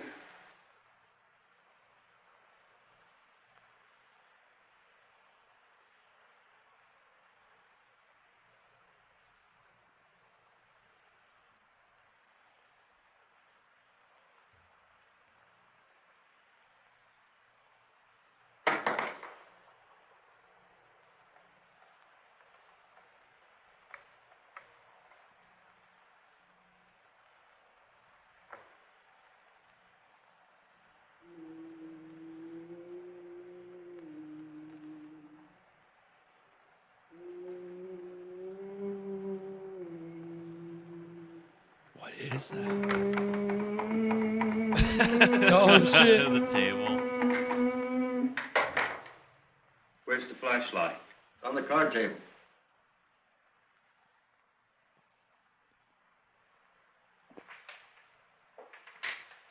Uh-oh. It's not here. What do you mean it's not there? I put it there. That's true, yeah. Well, they had to get dressed. And, you know, back in those days, getting dressed meant to the nines every time. I'm going downstairs. I have to get dressed.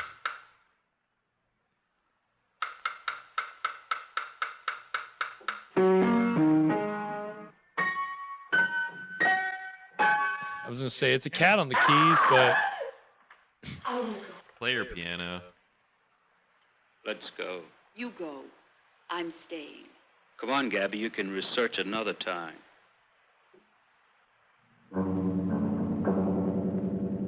What, they're leaving? Dick, your car keys. He gave up. Wow, he doesn't want the Ferrari anymore.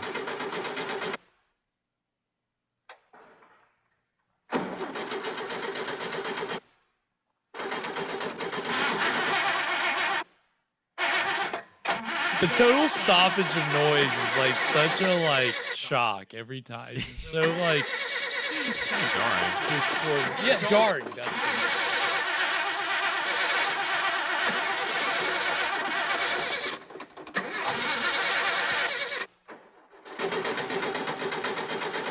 Hey, Hank. Can we do this for another minute? Oh.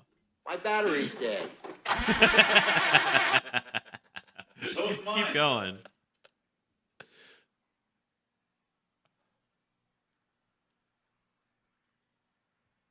What now? This wouldn't have happened if they had bought auto light spark. Ah. Damn knockoffs. Come on, we'll take a shortcut.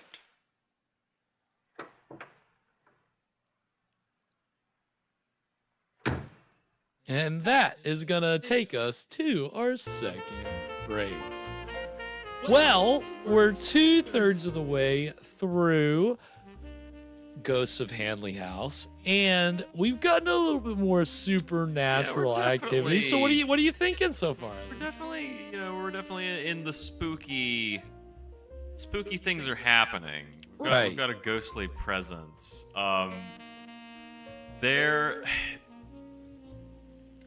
It kind of just makes me wonder how ghost, lore has changed since then. Because the kind of stuff that they're doing so far, I mean, I guess it's maybe just the table. I guess modern movies might do that too, but there's something about that just feels very carnival, The table gag. One of those shows where it's just somebody's faking this. Right. Yeah, I mean, that makes sense. They didn't go out of their way to make it really look like, it's just somebody shaking the table off out of frame, right? We'll see where they're going. I wanna see a ghost. You're right. We haven't. Well, but again, I think I said earlier, I don't know that we'll see a ghost, but we'll get door slamming, and we'll get. I don't want to give anything away, but we'll see some things. But I mean, what's the man in the fedora? True. Yeah. I mean, he was glowing. Did you? Well, you were. I think you were mixing a drink then, but he was glowing and. Standing out there glowing. I think. Just glowing menacingly. But again, rest assured that you're going to get a little more. Again, you have to keep in mind this is a very low-budget indie horror film from the mid to late 60s, so you can't necessarily... This is true. ...expect too much. But again, it's about appreciating what we vibe with. Which again, just some of those shots, like that's the thing to me. It's just the atmosphere in some of those shots is enough to get me like engaged with it. I don't know. It's just there's something to that, like I don't know. I've always been into like old houses and all, you know, and just kind of the liminalness. I don't know if that's the right word, but I don't know. There's just something to like some of these shots that just have that vibe of here's this old creepy house and here's a real person in it, and you know, this house could definitely be haunted. I don't know. There's just something about the house itself that gives off vibes to me. So I don't know. Yeah, I mean, I guess if we are going just like the poltergeist kind of invisible ghost route, where do we go from here? Because we've had a table rumbling. I mean, I guess they could start throwing things around, but well, I think what's left? So again, with a low budget, I think that they will try to give you something. Let's say that. I've seen enough of this movie to kind of like, you know, kind of have seen some like the more like, I guess, ghostly kind of Sears is in the house. Ah, Sears, welcome Sears. Yeah, we were wondering where you were at, Sears. It's awful quiet around here.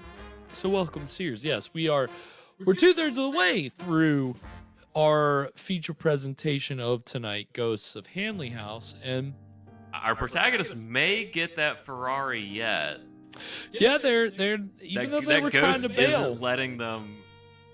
Yeah, he's not gonna let him lose out on that opportunity to get his, you know, dream car. I mean, come on, don't give it up because you're a little scared of some ghosts. What's this ghost gonna do?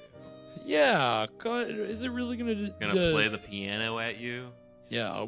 Oh, it's gonna. Oh, I'm being serenaded. I'm so scared.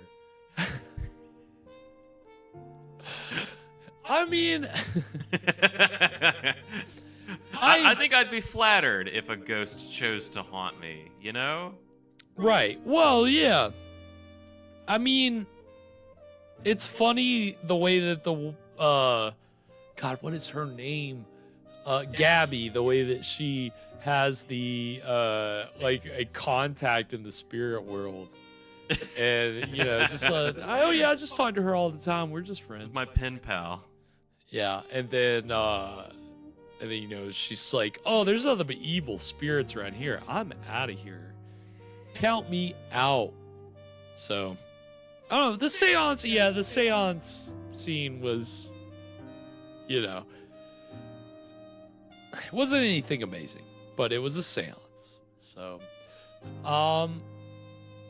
but again, I think what we got there was some of the ghostly scenes, just even when there were sounds in the house, when they were asleep, stuff was going on. It really gave it an opportunity to showcase the house, right? Like, I think if we can say anything so far, I think we can say this movie has been a showcase for the house that they're shooting. They've had a great location to film at. They do. And it was the house of the writer-director, Louise Sherrill. Oh. And, yeah. Wait, what? That was her house? Yeah. Well, Hanley House is her house? So I think they were either renting it or they owned it at the time. It's not entirely clear. Okay, so it's kind of a thing that like more, you know, amateur filmmakers will just film in their own homes because it's what they have available to them. But this feels like cheating, man. Yeah, when you have a house. Well, Evan, wouldn't you know that this house was said to be haunted? Oh, okay. So, wow. Yeah, so it literally was the purpose. Well, and the thing about... Did the real ghosts get credited? Well... Where's their IMDb page? that's the thing. If you ask the director of tonight's film, Louise Sherrill, she would have told you there were ghosts that lived in the house with her and her husband, Joseph Durkin. Which, again, so the information that I have about the house and about them is based on some newspaper articles. But guess what? I'm going to save that info for after the break.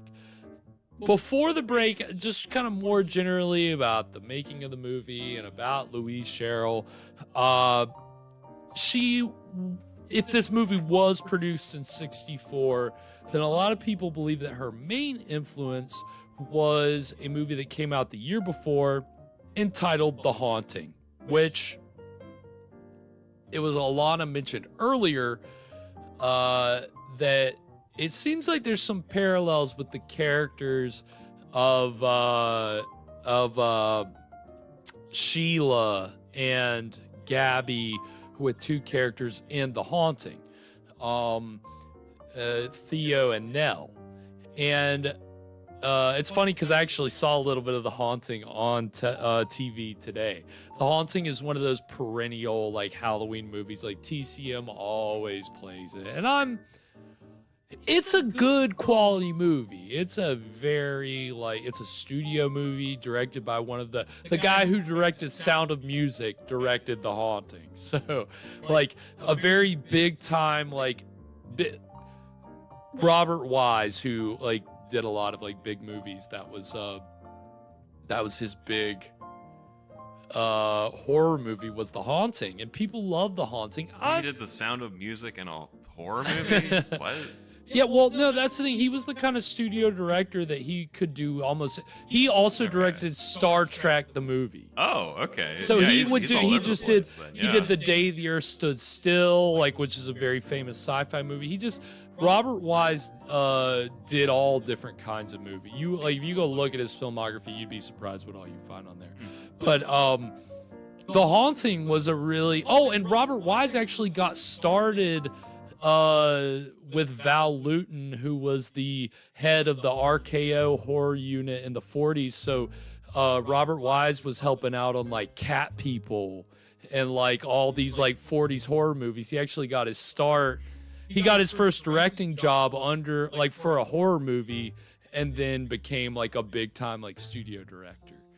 But The Haunting is one of his that is still to this day a lot of people love, and it was remade in the 99 with Liam Neeson and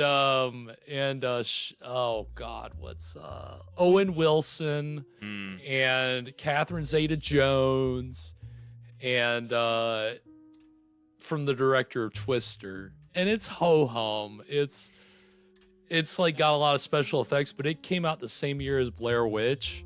So people were like hyping up The Haunting, but then the Blair Witch like blew everybody's minds, and they're like, "Oh, The Haunting sucks! Like, what is CGI? This is awful! Like, this isn't the Blair Witch, right? Yeah, they were. Blair Witch is real horror. People, and they probably hated on it more just because it was a remake of a very popular movie. But I mean, again, '99 was like the year of the remake of House on Haunted Hill. So it was just kind of in the air at the time. But it's funny that, they didn't really like The Haunting was one of those movies that inspired a whole bunch of other movies, including tonight's movie. They're pretty sure that Louise Sherrill got a lot of her inspiration from The Haunting. And so that's the first trailer we're going to see is for The Haunting. The second is for Louise Sherrill's so this was the only movie that she directed. She's got a few other film credits, like 4 other ones. 2 of them are acting appearances. And one of them is in a proto slasher movie from the early 70s entitled Blood and Lace. And it's funny because she acts in this movie. Well, she doesn't really act. She gets murdered in the very first scene of the film. She plays a dead body. Pretty much, yeah. And so we're going to see the trailer for Blood and Lace, and you'll see a short glimpse of her getting a hammer to the face. That's Louise Sherrill, the director of tonight's movie, so you'll get to actually see her there if you look quick. But the real interesting fact about this movie is that the interiors of this like children's home and Blood and Lace, it's the same house from tonight's movie, Ghosts of Hanley House. So I don't think you'll quite be able to tell in the trailer, but in the movie itself you can tell, and it's in color, so it's just like a totally different like experience taking in the house. And I actually watched the movie the other night. It's bad. It's like cringy, like not in the good, it's like in the way where everything is like so inappropriate that like they try to have all these twists, but it's to the point that it's like they end up the final twist is the most like, it doesn't even make sense, and it doesn't, I don't know why, but it's an incest thing. Essentially is the direction they take it, which is odd because the movie marked the return of this actress who'd been absent from the screen for a while, Gloria Graham, who'd kind of been in a scandal because she ended up marrying her stepson, who she allegedly had been caught hooking up with, like when he was still a teenager. So then the first movie that she does back is this horror movie with some incest stuff going on. It's big time yikes. So it was so weird. And this movie, Blood and Lace, was actually written by one of the producers of Spider Baby. Like, you know, it's a small world. Small world. And apparently in the scene where Louise Sherrill's character gets murdered, the man in the bed beside her is her husband, Joseph Durkin. So they both... that's their only other... This was the only movie that Joseph Durkin produced. So Blood and Lace is the only thing where you can be like, okay, direct follow-up to Ghosts of Hanley House, Blood and Lace. It was shot in the same house, all that stuff. And, you know what? So when we come back, I'll give you some more interesting facts about other things that they did in the house when they lived there. They did some activities there that were on two opposite ends of the spectrum. You would be surprised. And then in the Blood and Lace trailer, keep an eye out because there is a notable character actor who went to be known for one of the most popular sitcoms of all time, playing kind of an even more minor character. Let's see if you can recognize him in this trailer. And if you can't, Evan, I'm going to give you his catchphrase, but I want to see if you at least can see his face and figure out, because it's pretty hilarious. But we're going to get the trailers for The Haunting and Blood and Lace, and then when we come back, we'll get into the exciting conclusion of Ghosts of Hanley House. So stick around. We'll be right back.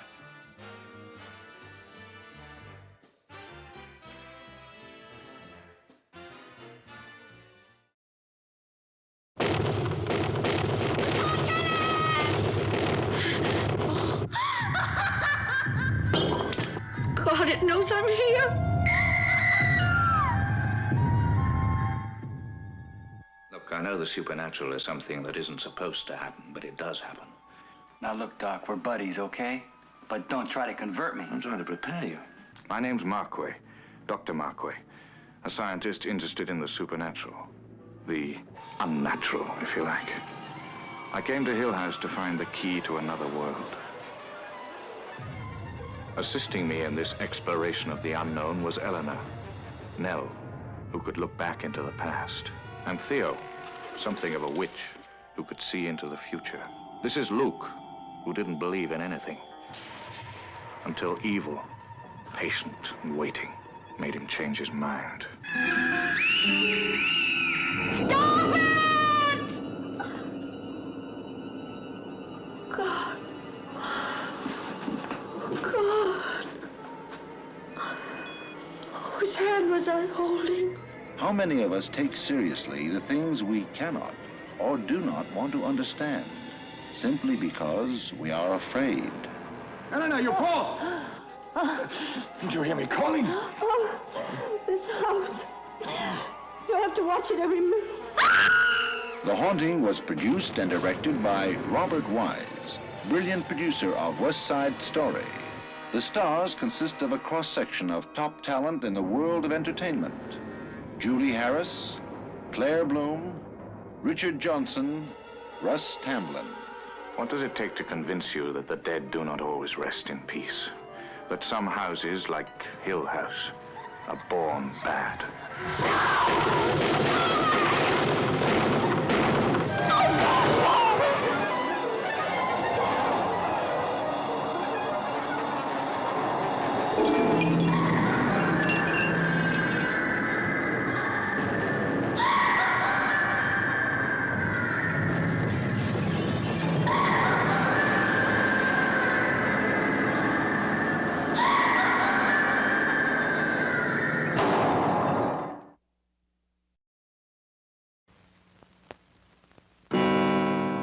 So you see, Ellie, what you call death may be only the temporary absence of life. You're a witch.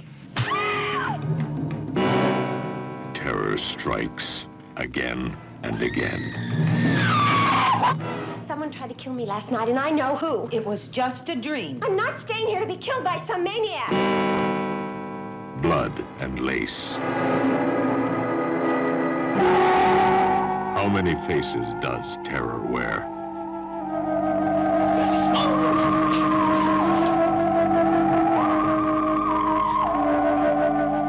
How many lives can one live?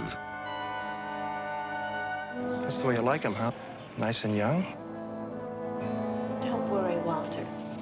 You and your little slut can have each other. I'm clearing out.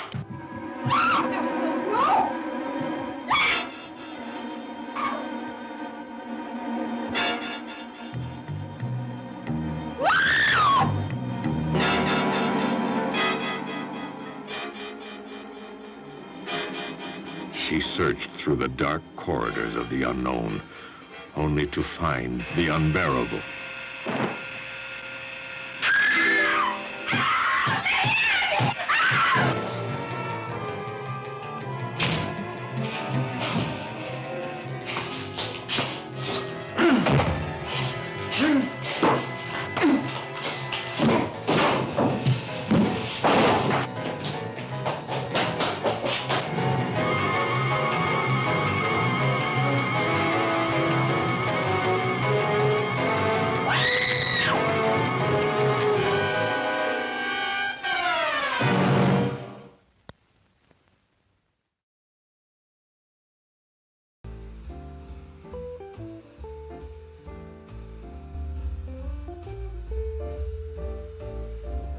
And we are back.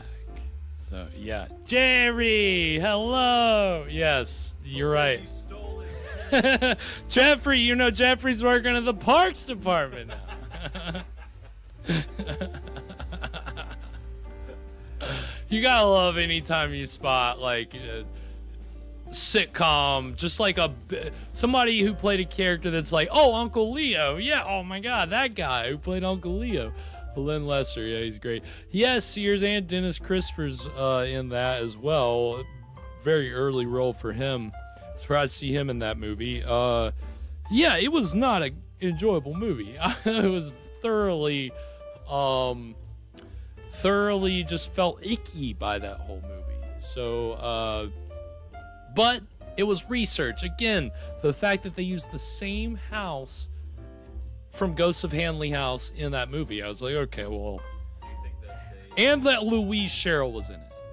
Well, how did they use the house in that one? Did they use it as well as this movie? Yeah. Well, the thing is, we're going to get a little bit more of the house in this third part. Specifically the attic and the basement. And those are two... The two best parts of a right. Well, and those two... places in the house factor prominently in Blood and Lace. So, and there's a freezer in the basement in Blood and Lace. I don't know if that's a real freezer or not. I don't know if they just made it for the movie, but I was like, oh, okay. So, yeah, I think that some of the... Yeah, like a big, yeah, because they're, it's not a spoiler, but they're keeping dead bodies in there. They tell you in the beginning of the movie when the, well, it's not the beginning, but. Oh, damn it, I did it again! All right, we're good. Man. Sorry, Evan. It's okay. At least it was just once tonight. Yeah. Well, you're good. Jesus. My condolences. My condolences. Sorry about that, Evan. No, that's I have got to change something with the configuration here. Maybe. So I quit hitting the wrong thing because I hit headphones instead of Yeti Classic microphone, and maybe I'll remind you, but then somebody's got to remind me to remind you. Yeah, I'll leave myself a sticky note. We'll have a reminder chain going on. I think we can get it figured out. I'm sorry. I'll set an alarm for every 5 minutes between 9 p.m. and 12 a.m. to remind me to remind you to make sure that my microphone's working. I think that's a deal. I think we can do that. Oh, I feel like shit. I gotta quit doing that. But yeah, so you know, it's funny that this house was the location of 2 horror movie shoots. I don't know, it's just it seems like that kind of house, and apparently, like I teased earlier, it actually was haunted, according to Louise and her husband. Is there any information on that kind of? Oh, sorry. On that ghost.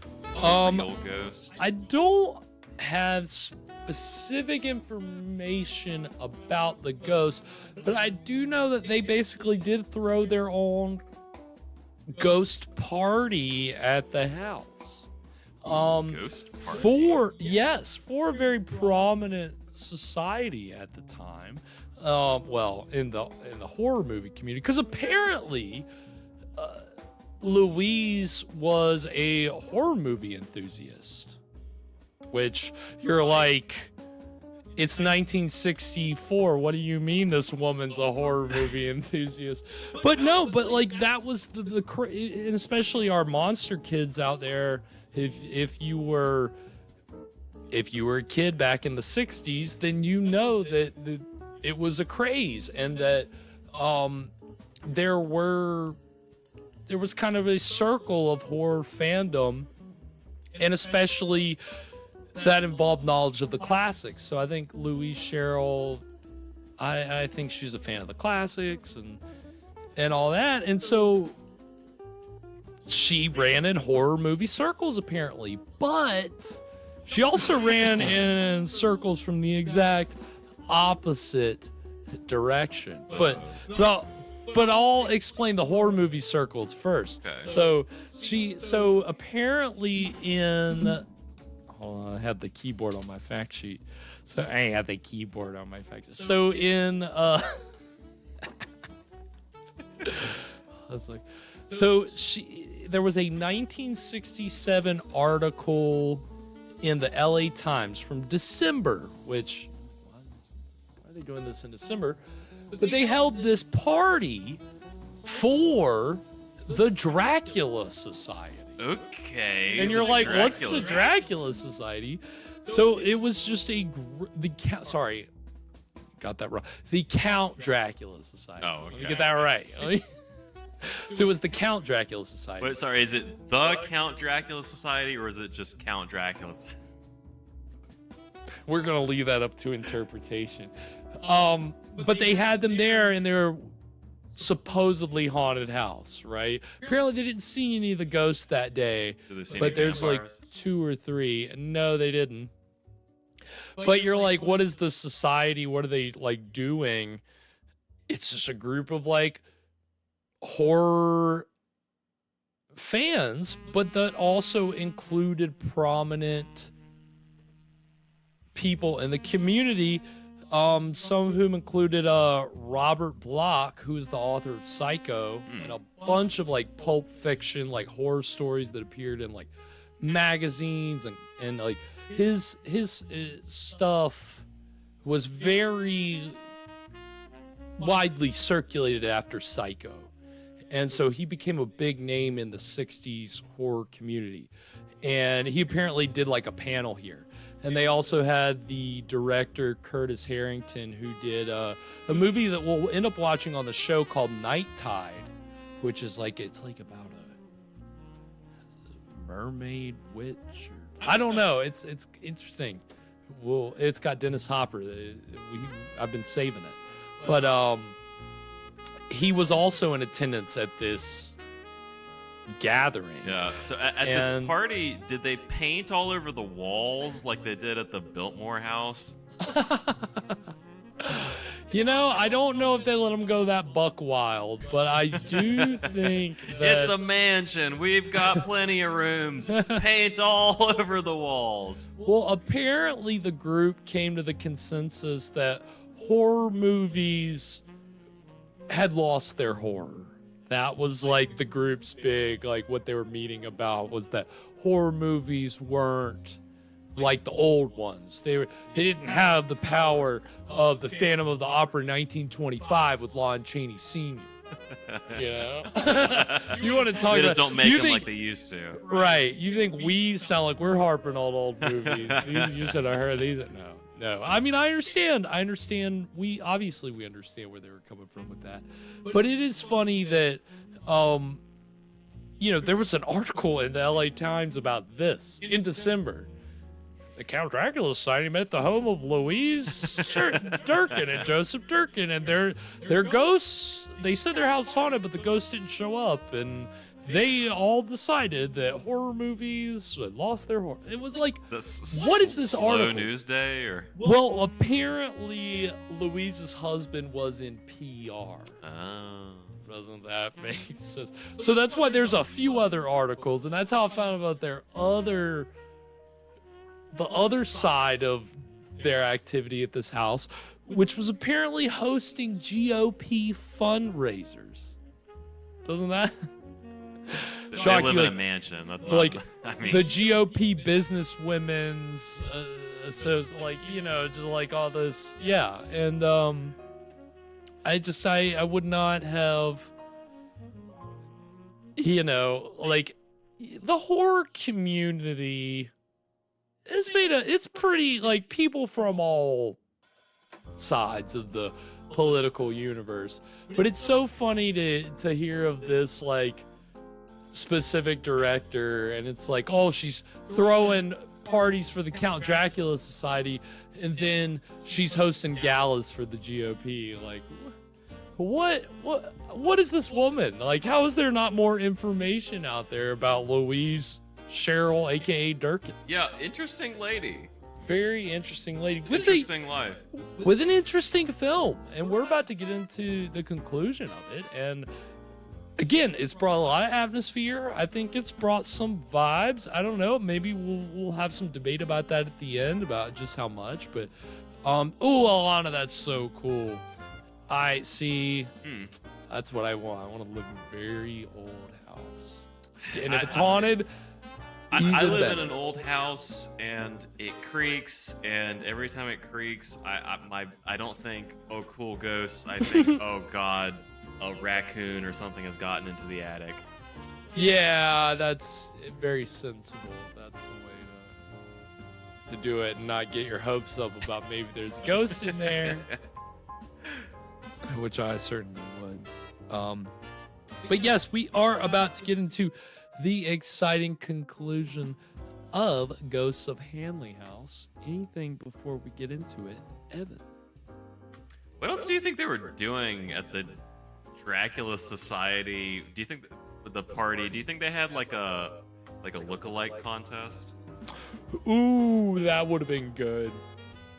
That would have been good. No, I think it sounds like it was a very stuffy, like, conference style meeting where it's, all right, we're gonna have a panel, and we're gonna give out some awards, and it's just very not a lot of like fake plastic teeth going around. Oh, so the problem is I skimmed over the article and I couldn't tell if this was serious or not, or was just a reference. But there was something. They're serving cow chai. Cow chai, that would be the meal. Obviously.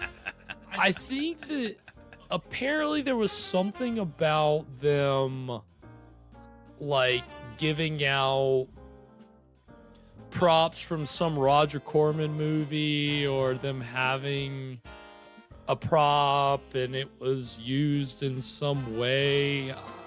I don't know. It didn't really make a lot of sense to me, but it seemed like in some way they were trying to do something fun, maybe.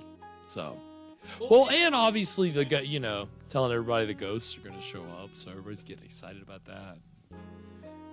I don't think anybody's actually expecting them to show up. So, but they're showing up here, and we're going to see, are they really going to come in full force in the final act?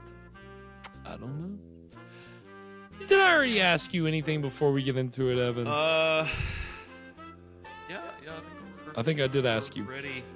On that note, we're going to go ahead and get into the exciting conclusion of Ghosts of Hanley House right now. Whoa. Time lapse.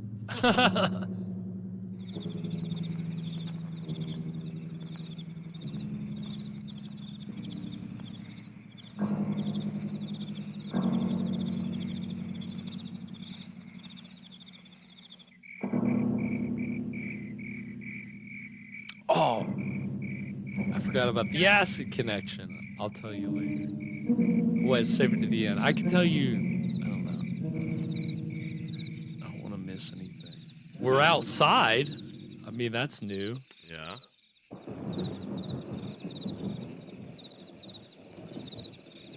Creepy looking. This way. Then we timed it perfectly, Alana.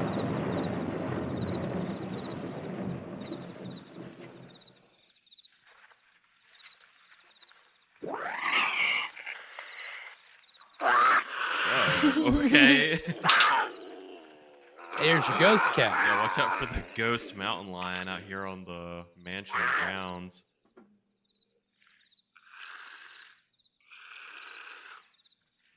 Okay. See you later.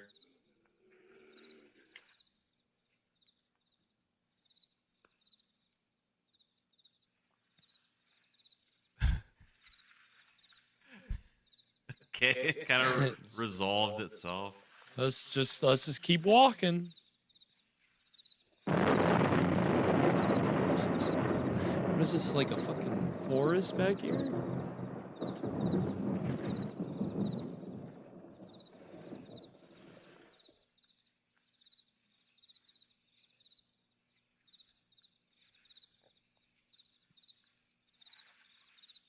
I mean, this is pretty wild. The idea that they've like left the house, but they're clearly still trapped by like the fort. They're not leaving. Circles.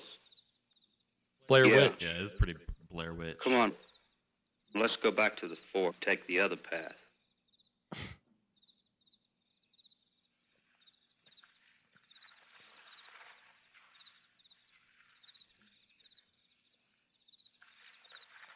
This way.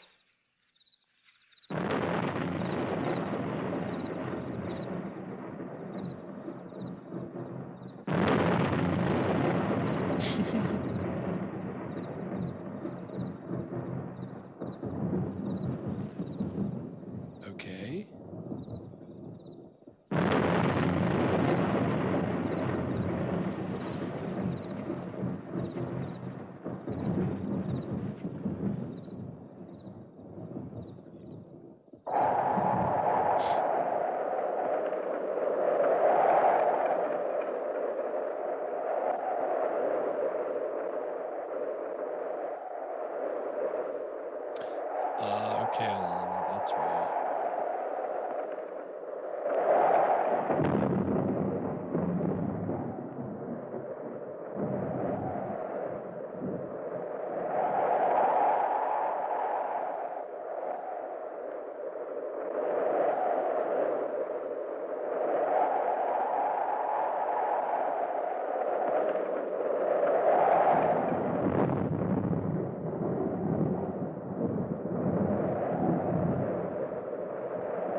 bunch of branches going crazy.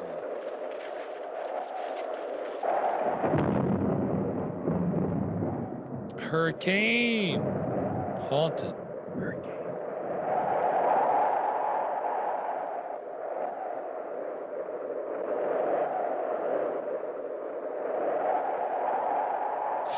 Wow, look at that. Did you see those VHS tape marks? Does that bring you back? It really does. God, it does.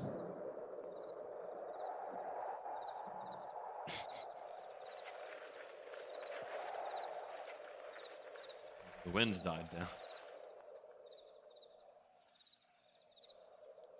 The gale force winds.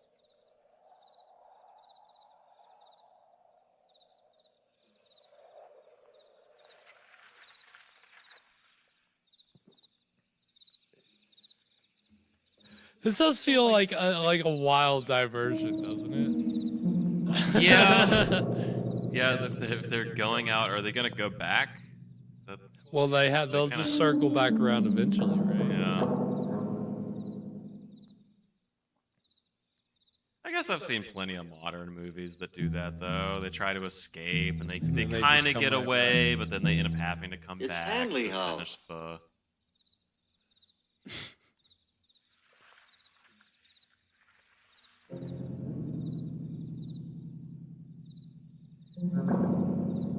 That's how that one we saw not too long ago shook out.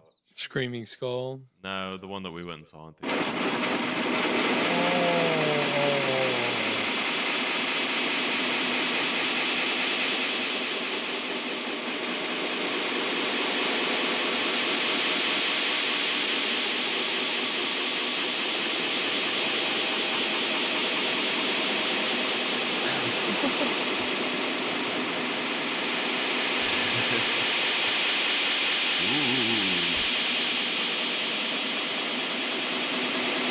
Look at this sick trick, bro.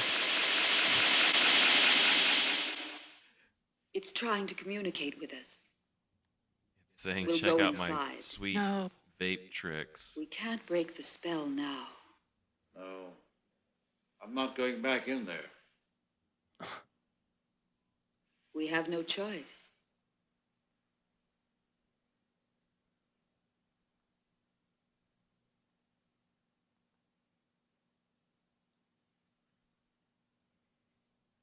We have no choice. Kill the ghost.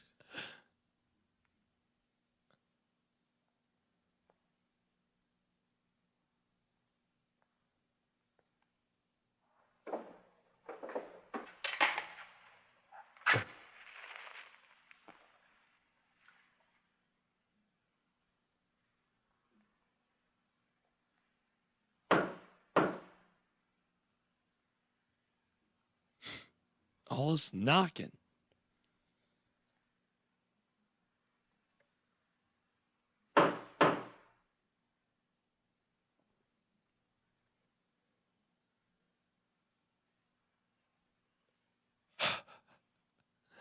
We're gonna get a shot of everybody, right?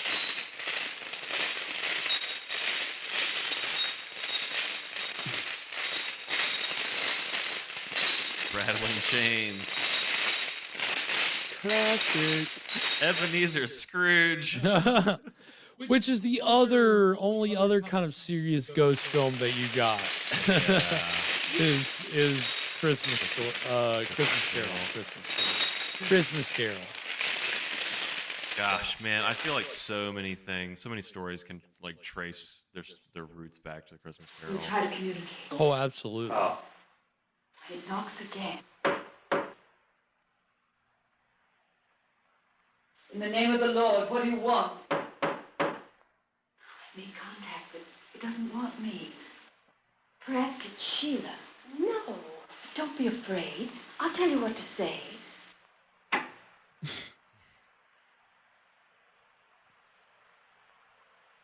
Repeat what I said. In the name of the Lord, what do you want? Now stop that. You behave yourself. It wants someone else. Dick. Oh, I don't want to. This ghost wants dick. You see, we do make contact. He says, no way. Wait. In the name of the Lord, what do you want? Who are you?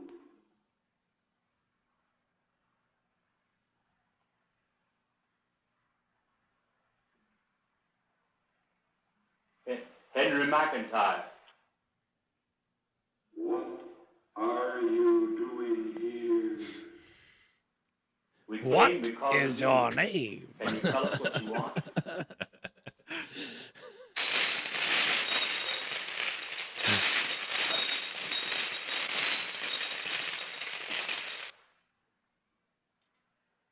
Down the cellar, in the southeast corner, my body is buried.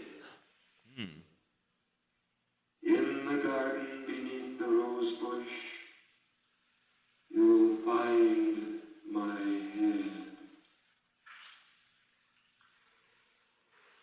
Then go into the attic. In the trunk is the body of my wife. In the square box by the door in the library is her head. Heads everywhere. Yeah, sheesh. If you will bury your bodies and heads together before the sun rises, we'll never bother this house again. Oh, there's your quest. In the cemetery down the road is an open grave beside a plot I've been saving. Bury our bodies, and we will haunt this house no more. Will you do this? Don't argue. Do the act. Yes. Sure. We will. Those are the rules. You always have to follow a ghost's orders. What have we got to lose?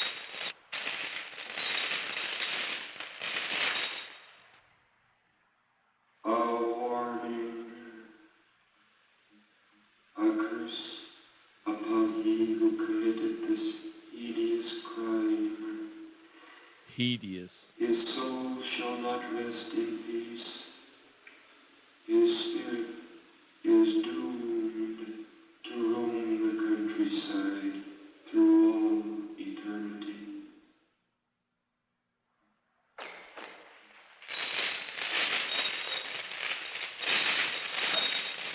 Back with the chains again.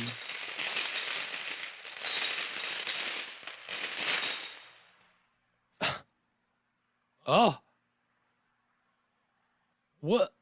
Okay, now show me excited. What is Now show up me with scared. her? Is she possessed? He's looking like more ragged every minute. That Ferrari was not worth it. Strange.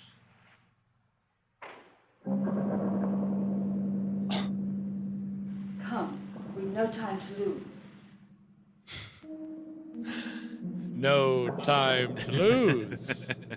What is it? No time to lose. It's Hanley's voice. Dick, get a couple shovels from the tool shed outside. Morgan, come with me.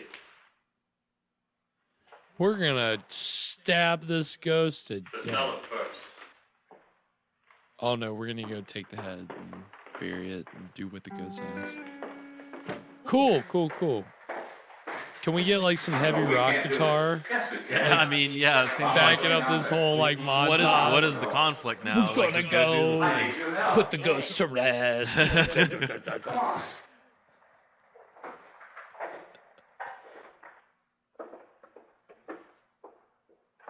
Love this. Look at that. Serious cobweb.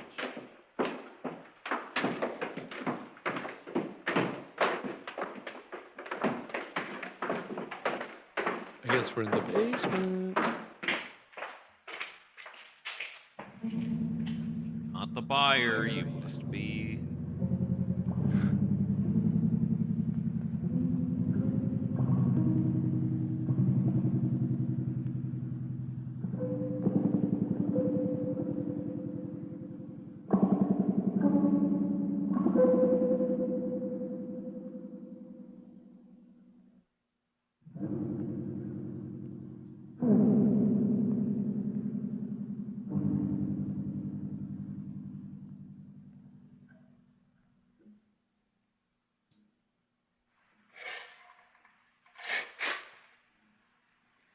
But what about the man outside the house? Yeah, what about that man?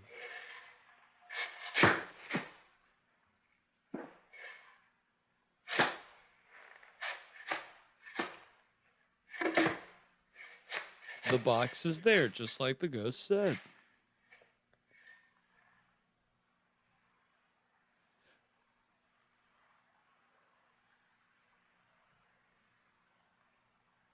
It's the body, all right. Oh shit. Nope, no box, just the bones. No. Word. It's me they want. You? I couldn't help it. I had to. You had to.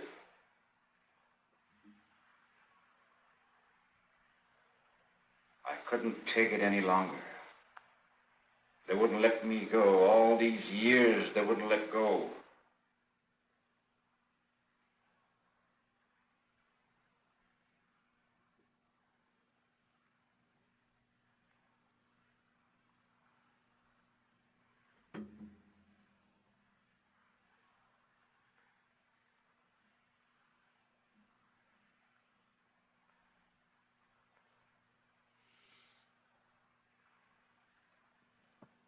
It all began when we were boys together.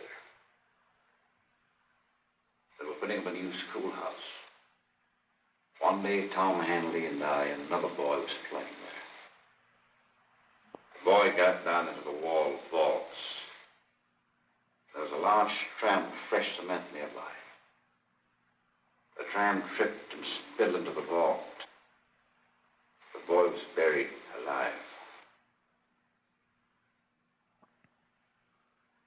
There was nothing we could do. We just stood there, helpless.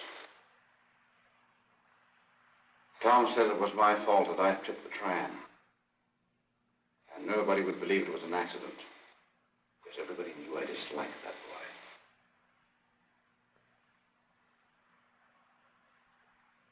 He said not to worry about it.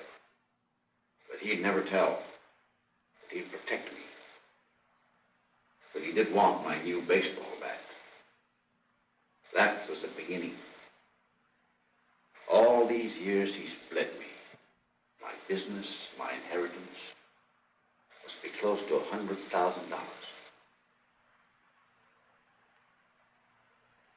And one day I came by to have it out with him. I had enough. The door was open, so I came on through to the kitchen. I could hear them down here. Tom's laugh stopped me on the stairway. And then I saw it. He and Annabelle sat there with a bag full of money, counting it, and laughing about how their own private little bank paid out such good dividends. Then he began to brag about how he found out I was going to leave town, that I wouldn't get away. See, he'd already sold off his livestock. It was time for them to move on, too. Annabelle giggled and said, Tom Hanley, you're just too smart for Sam Morgan. And he laughed long and loud. And he told her just how smart. How it was he who tripped the tram that killed that boy. What? I guess I must have gone mad. The next thing I knew, I had the axe he'd left on the stairs in my hand. Oh.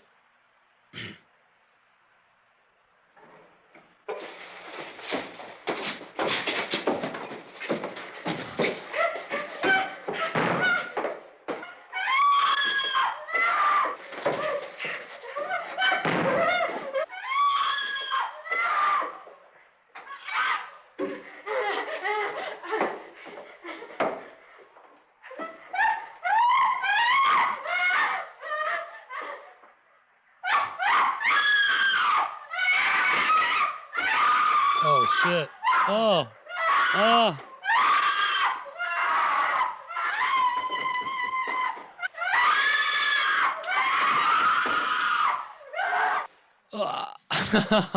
Shit. That was intense.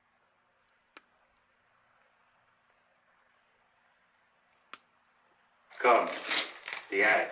No. Money. You took it? I hid it in the house. The box. It's not her head. It's the money. Where is her head? I'll show you. We have to hurry. Wait, you want the head or the money? Where are your priorities at?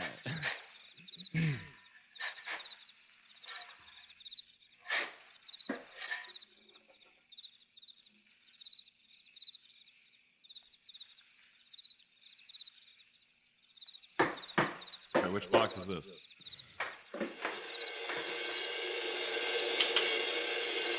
Drum roll, please. Ah! That's a head, all right. No, he'll find his way home. We've work to do. I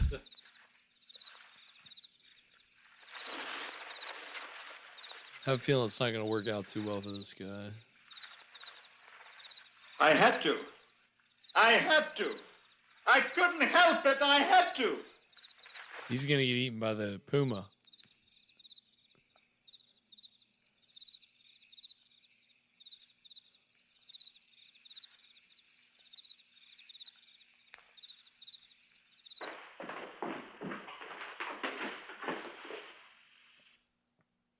Okay. Oh. Yes, We could all do with a good cup of coffee. I'll make some. Yeah, now her necklace isn't all like knotted up like it was. That's weird. Weird. Oh, are we going up? Moving on up.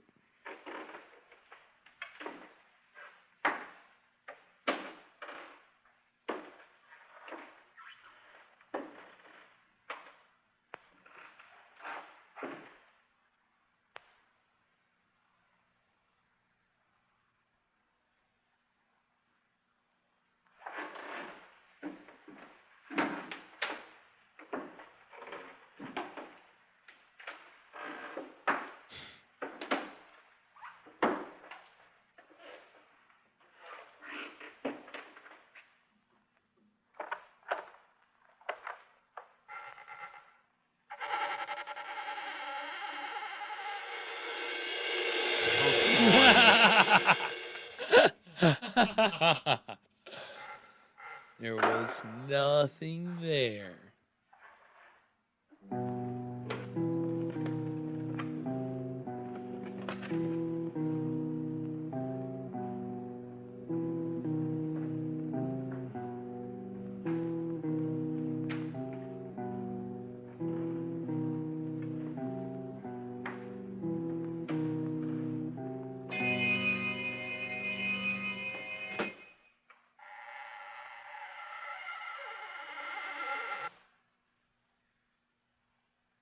Hand me that blanket over there.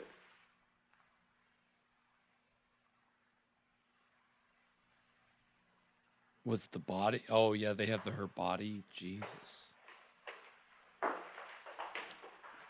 Dead by dawn.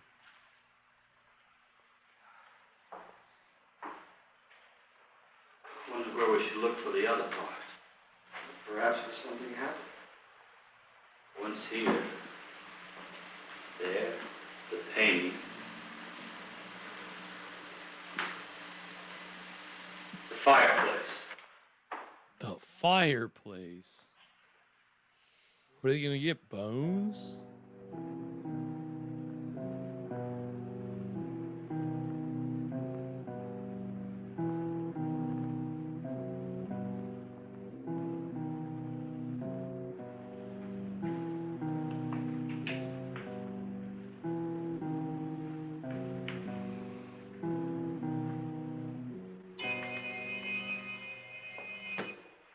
How much money there is? You want to count it? We really haven't much time, you know. I don't think that's the money.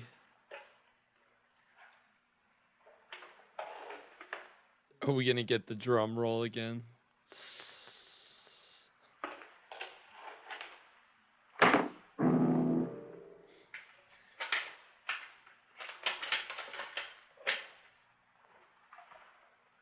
Oh.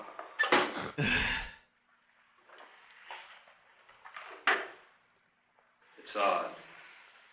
I I mean the way he just threw in Hanley's body. And the care he took with Mrs. Hanley. I think it's odd his coming here tonight. Perhaps the criminal returning to the scene of the crime. He must have been mad. I wonder where he hid the money. Well, we'll probably never know. Coffee's ready. Can we have it in here?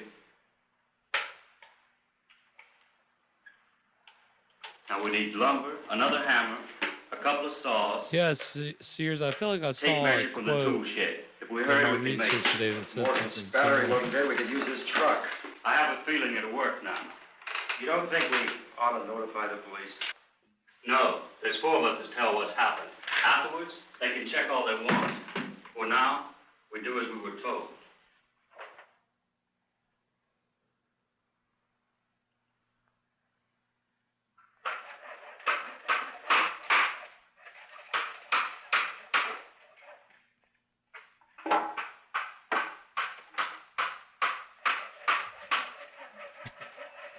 What is, this is Monty Python where they're building the the rabbit. So like, what are they building?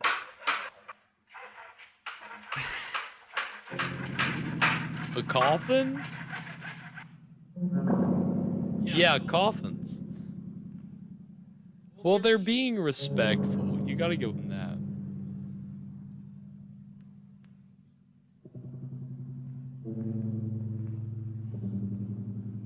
It's just some wood they found. It sounds like it, yeah, unless they beat up some old furniture. Repurpose the wood from that.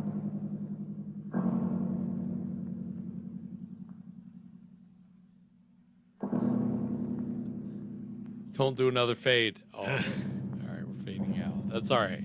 We can fade out. Just don't fade back into the boxes.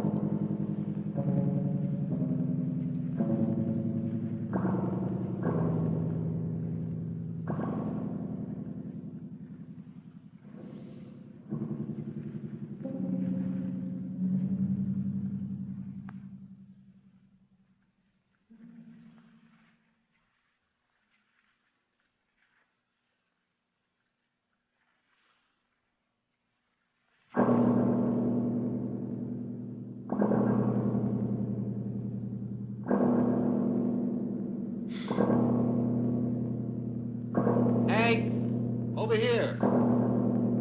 Yes, Sears, I don't know why we don't see more haunted house remodeling shows. Oh, shit.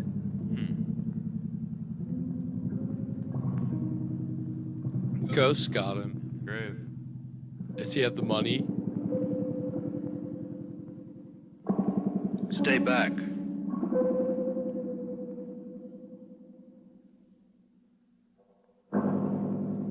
What's he gonna do? Oh. He's dead.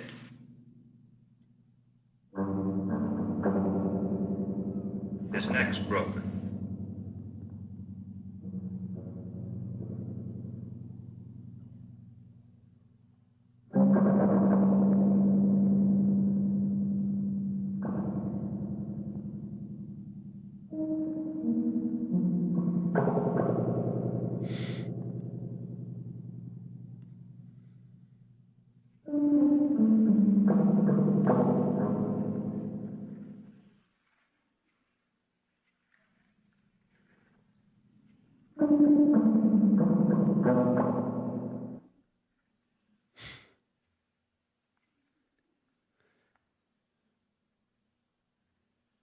Yeah, that's exactly what that was, Alana.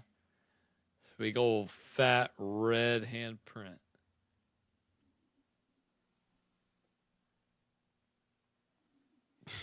Got slapped so hard it broke his neck.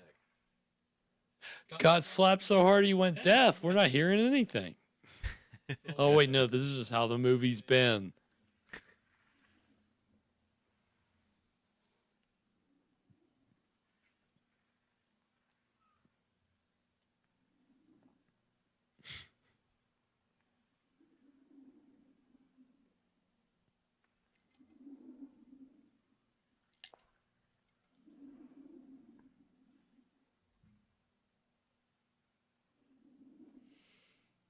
So they put the bodies in the grave, right? I guess. It's kind of hard to tell. Bada bing, bada boom. Haunting lifted. Yes. Or is it?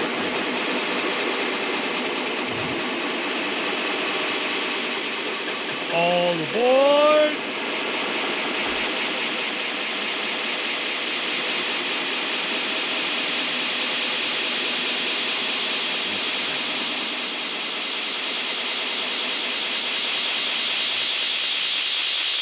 Okay.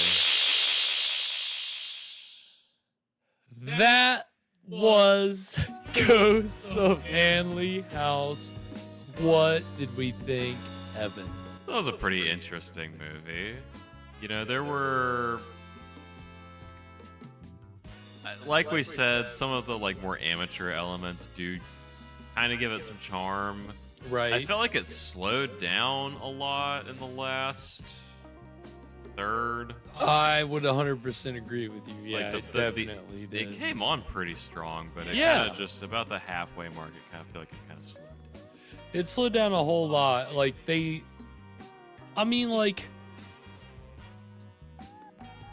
pieces were there for an exciting ending, but they just didn't introduce any surprises or conflicts. It was very much, okay, Ghost tells them what they need to do, and then they go do it, and then that's the end of the then that was it. And like you said, storytelling moment. Right, and I guess curse lifted. Ghost dead. Yeah. Sorry, go ahead. I do think there is something interesting about just how the language of ghosts has changed over time, and this is true for probably all monsters. But if you did a movie nowadays and you were trying to make a serious ghost movie and you're trying to have a scary moment, if you put rattling chains behind the door, nobody is gonna be scared. Are you sure? Are you sure we can't try to find a way to make rattling chains scary? I mean, I'm sure you could, but not like this. I don't know. Well, no, not like this, but let's not rule out that haunting chains might still have some effectiveness if done the right way. Okay. Just like the eyes behind the painting. You can't tell me that's totally been... okay, fine. It's not. If It's you not saw it, completely it was off done the the table. right way, where it's cheesy, but it's done in a way where you're like, it's like it actually means something. If you were to do that nowadays, though, I think you would definitely run the risk of it playing as cheesy. Well, that's what I'm saying. That's what you have to find some kind of. But it's possible. Yeah, because I do think audiences they don't like the cheese necessarily, but they do like what the filmmaker is going for with that kind of a shot, that kind of a thing. So I don't know. It's funny because I think that you're right. I think they had to drag out the last third, or I think they did. I think they wanted to get the movie to an hour and a half. And so, like you said, there was some pretty good momentum in the beginning, and then it trailed off in the last third. And I don't know. I think where this leads or leaves me is questioning and leaving the question up to you. Maybe there's some debate about this, and to you guys in the chat. Do we feel like this is a vibes movie in the vein of Scared to Death, or is it something different? Where do you compare this to the other movies we've watched on this show? I feel like in this little subgenre, Screaming Skull probably. It was simple but effective. It was simple but effective. I don't. Honestly, I don't 100% remember everything that happens in Screaming Skull. Right. But There's a lot. I feel like it was maybe more impactful. Yeah. Oh, well, it's more coherent, to be sure, right? I mean, in the editing, it's all much more traditional than what we saw tonight. again, I think if you want to attribute vibes to anything, it's in how they broke the rules of filmmaking, probably not intending to, and probably it's just kind of probably more attributable to an amateur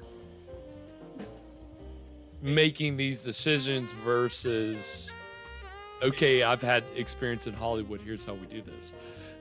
But I think it yields interesting choices, and it just gives you a different movie and the vibes to be had are just different from what you would get ordinarily from something that was more polished. A bit, yeah. Yeah, I don't know. I mean, certainly not as good as Scared to Death. But there's our review. It's no Scared to Death, but it's interesting. It has some good qualities, right? Like this is the way I'll put it. And maybe I want to know, you can disagree with me. I would love to know how you feel about this. I think there's a fair number of movies that we watch on the show and we totally forget. Yeah, that definitely does happen. But I think there are some where there's just some aspects of it that stay with you. Is this one of those that you feel like there's parts of it that would stay with you? I think so. I think I'll remember the house and some of the shots in the house. Right. Just the premise that this is like.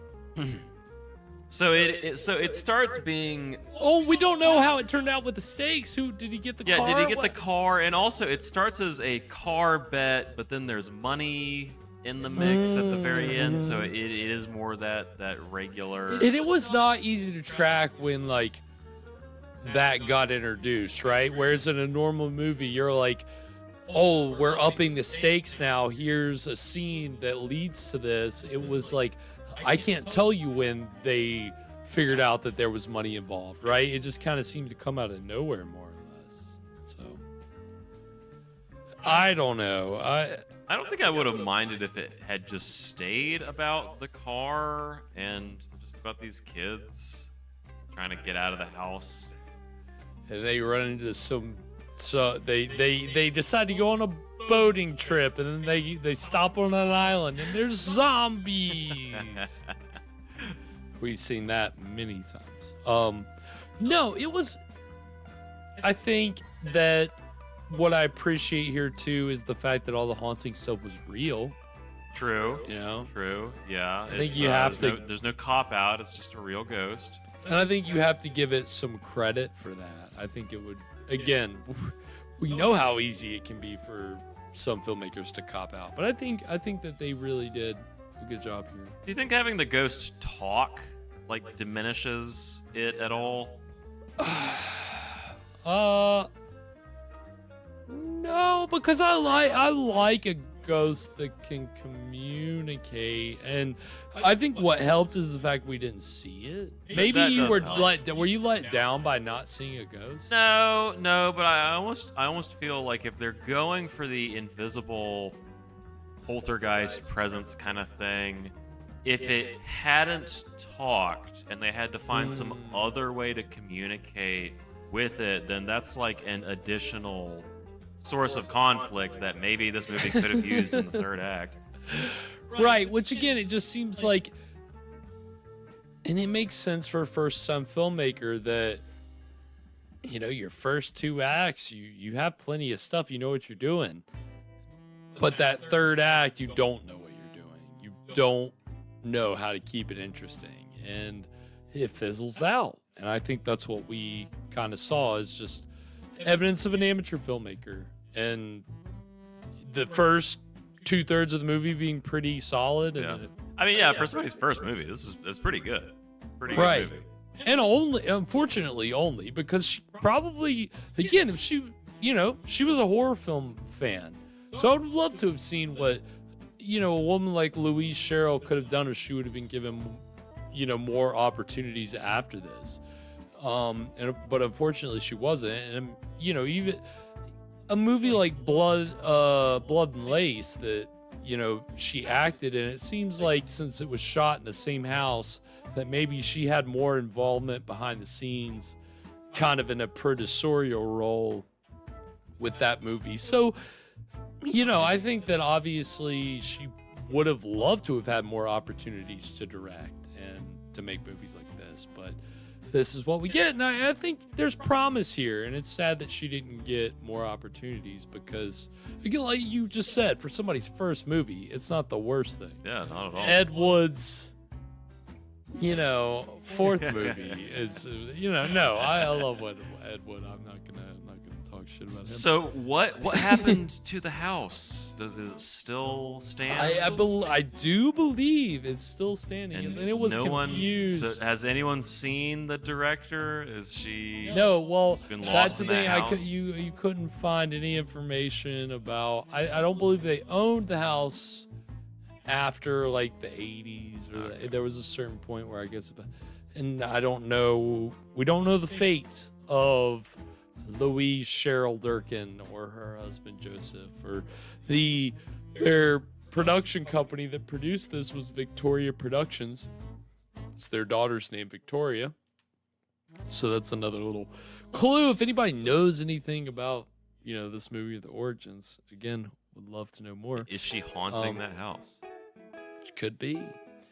Who knows? Again, the house is still standing, so it's a popular misconception that this house was previously owned or occupied by Al Jolson, but apparently that was confused with some other house that I guess they had a connection to. And then, okay, so the one thing I forgot, the one fact I didn't mention what's the connection? The acid connection. So, do you remember the character Sheila? The you know, not Gabby, not the medium, the other girl. Woman in the house. So Sheila, this was 1964 or 8. In 1978, she became the 5th wife of Timothy Leary, who famous psychologist and advocate of psychedelics, who I don't know how much, Evan, that you know about Timothy Leary. I don't know if you know anything about Timothy Leary. Maybe just a little bit. I don't know. When we watched The Weird World of LSD, you weren't there for that. Right. But when I watched it, I forgot that was a solo episode.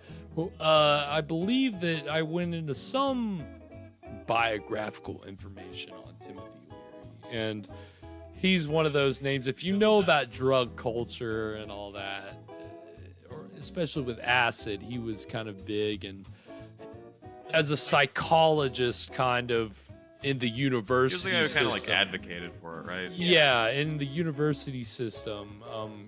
I mean, he was heavily involved, and then ended up getting in trouble with the government. Maybe was like an agent for the FBI or the CIA. I don't know. He very complicated history, but she married him after he got out of prison. But that's not even the craziest relation that she had. Which also, by the way, you mentioned you watched Edward Scissorhands earlier. Timothy Leary was the godfather of Winona Ryder. Oh, okay. Oh, Small world. So I don't know if she was Winona Ryder's godmother, but there's another. They were married during that time. She was his longest wife. So they. It's funny because that's the other crazy connection. Is that she There's more. There's more with her, with Barbara Chase, which I saw on a message board. People were like, oh yeah, she's the daughter of Florence Henderson, and they're like, no, that's a different Barbara Chase. They're like, this Barbara Chase was married to Timothy Leary, and then the message board ends. So I was like, what does that mean? And no one ever heard from those posters again.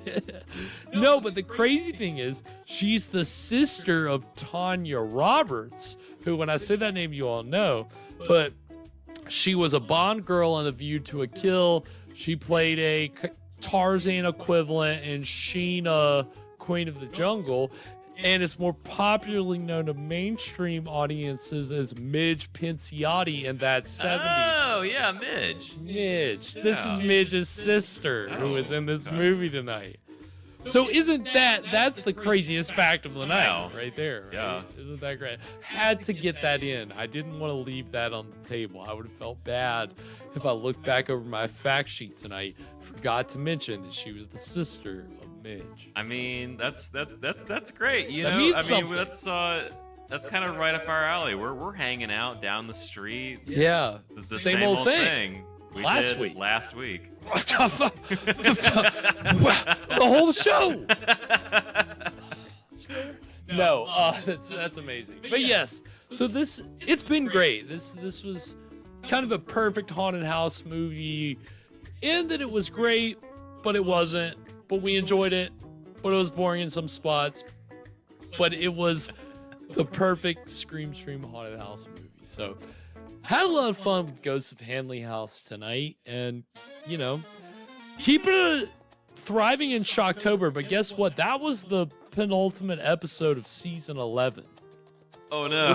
But don't worry. We're just running because out of time. Just because we have one more episode doesn't mean we have one more film. We have 2 more films for you next Friday because we got the double feature. If you are a longtime fan of this show, you know that we do a double feature for the final episode in Shocktober. So this Friday, I figured I wanted to do something a little special and give you a double feature.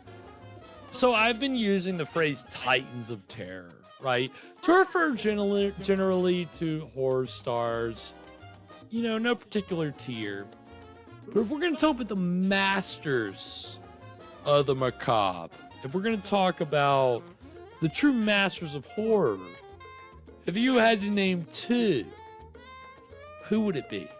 The masters The 2. of horror? The 2. I mean, off the top of the dome, I mean, it's got to be Karloff and Lugosi. It is Titans.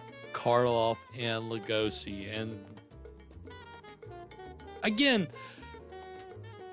I always like to do something a little special for the final episode in the month of October if I can. Like we do a Lugosi, we end the season on a Lugosi movie as always, but I also like to include another movie that I think is special in some way. Either I have seen before or I haven't seen before. I think the first time we did the She-Beast and the Gorilla, and then last year we did House on Haunted Hill and the Corpse Vanishes. So this year, like I said, Titans, Masters. So we got Karloff and Lugosi. So the first movie that we're going to be watching, it's one of my favorite Karloff movies. It's Karloff in his prime. Like we've talked about Lugosi in his prime being in the early 30s. It's kind of the same for Karloff, but different. Like it's not that Karloff got offered shittier roles. It's just that Karloff kind of really gave good monster performances earlier in his career. So this is that, because he's playing a zombie mummy, essentially. He's not like a real Egyptian mummy, but he's a dude that's obsessed with Egyptology. So he uses some kind of Egyptology curse to come back to life so he can go to... it is wild. It's the goal. It's a man chasing his dreams. Yes, it is a man chasing his dreams. That's essentially what it is. It's entitled The Ghoul. It's a British film from 1933. I love it. It's another one that I discovered, when I was in high school, and I burned it onto a DVD, and I love that movie. And it's a lot of fun. If you have not seen The Ghoul, get ready next Friday, because it's a lot of fun. It's a great Karloff performance as a monster. And then we're going to follow that up with, again, we're we're running low. No, we're not running low on Lugosi. We have plenty to last us to the end of the showtime. But the problem is that we're running low on Lugosi as a not a red herring. Lugosi as the bad guy. So I was like gonna do a Lugosi red herring movie, and then I was like, no, if I'm gonna do a real good Karloff movie, I gotta have some kind of decent Lugosi movie. So this is The Human Monster, also a British film. So okay, we're going across the pond next week. Right, for both of them, in between doing their movies for Universal, they went across the pond, and we've you know, with Lugosi, we talked about Phantom Ship. That was him going across the pond. Oh, sorry, fat fingers. Going across the pond to do a movie for Hammer. And so we'll get to see both of them doing some British films on Friday. And this one from Lugosi is kind of like a dual role. It's interesting. It was one of those, in Britain it was released as The Dark Eyes of London, and then in the United States as The Human Monster. And it was released by a Poverty Row studio. So it's, you know, this was technically his first Poverty Row movie, but not really. Okay, well, sweet. We're back in our comfort zone. We are. We're getting back to Lugosi Poverty Row. So we've got some classic Karloff and Lugosi for you next Friday to end our Friday night features for Shocktober. But don't worry, Shocktober's not over. We're going to have plenty of stuff. I'm trying to decide if we're going to do one more mini-sode, since it'll be the 30th. Or because there's a suspense episode entitled Hallows Eve or On Hallows Eve. I don't know.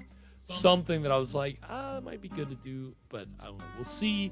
But of course, we're gonna be doing the same thing we did last year, where we're gonna have a 24-hour marathon of movies leading up to a mixtape on Halloween night.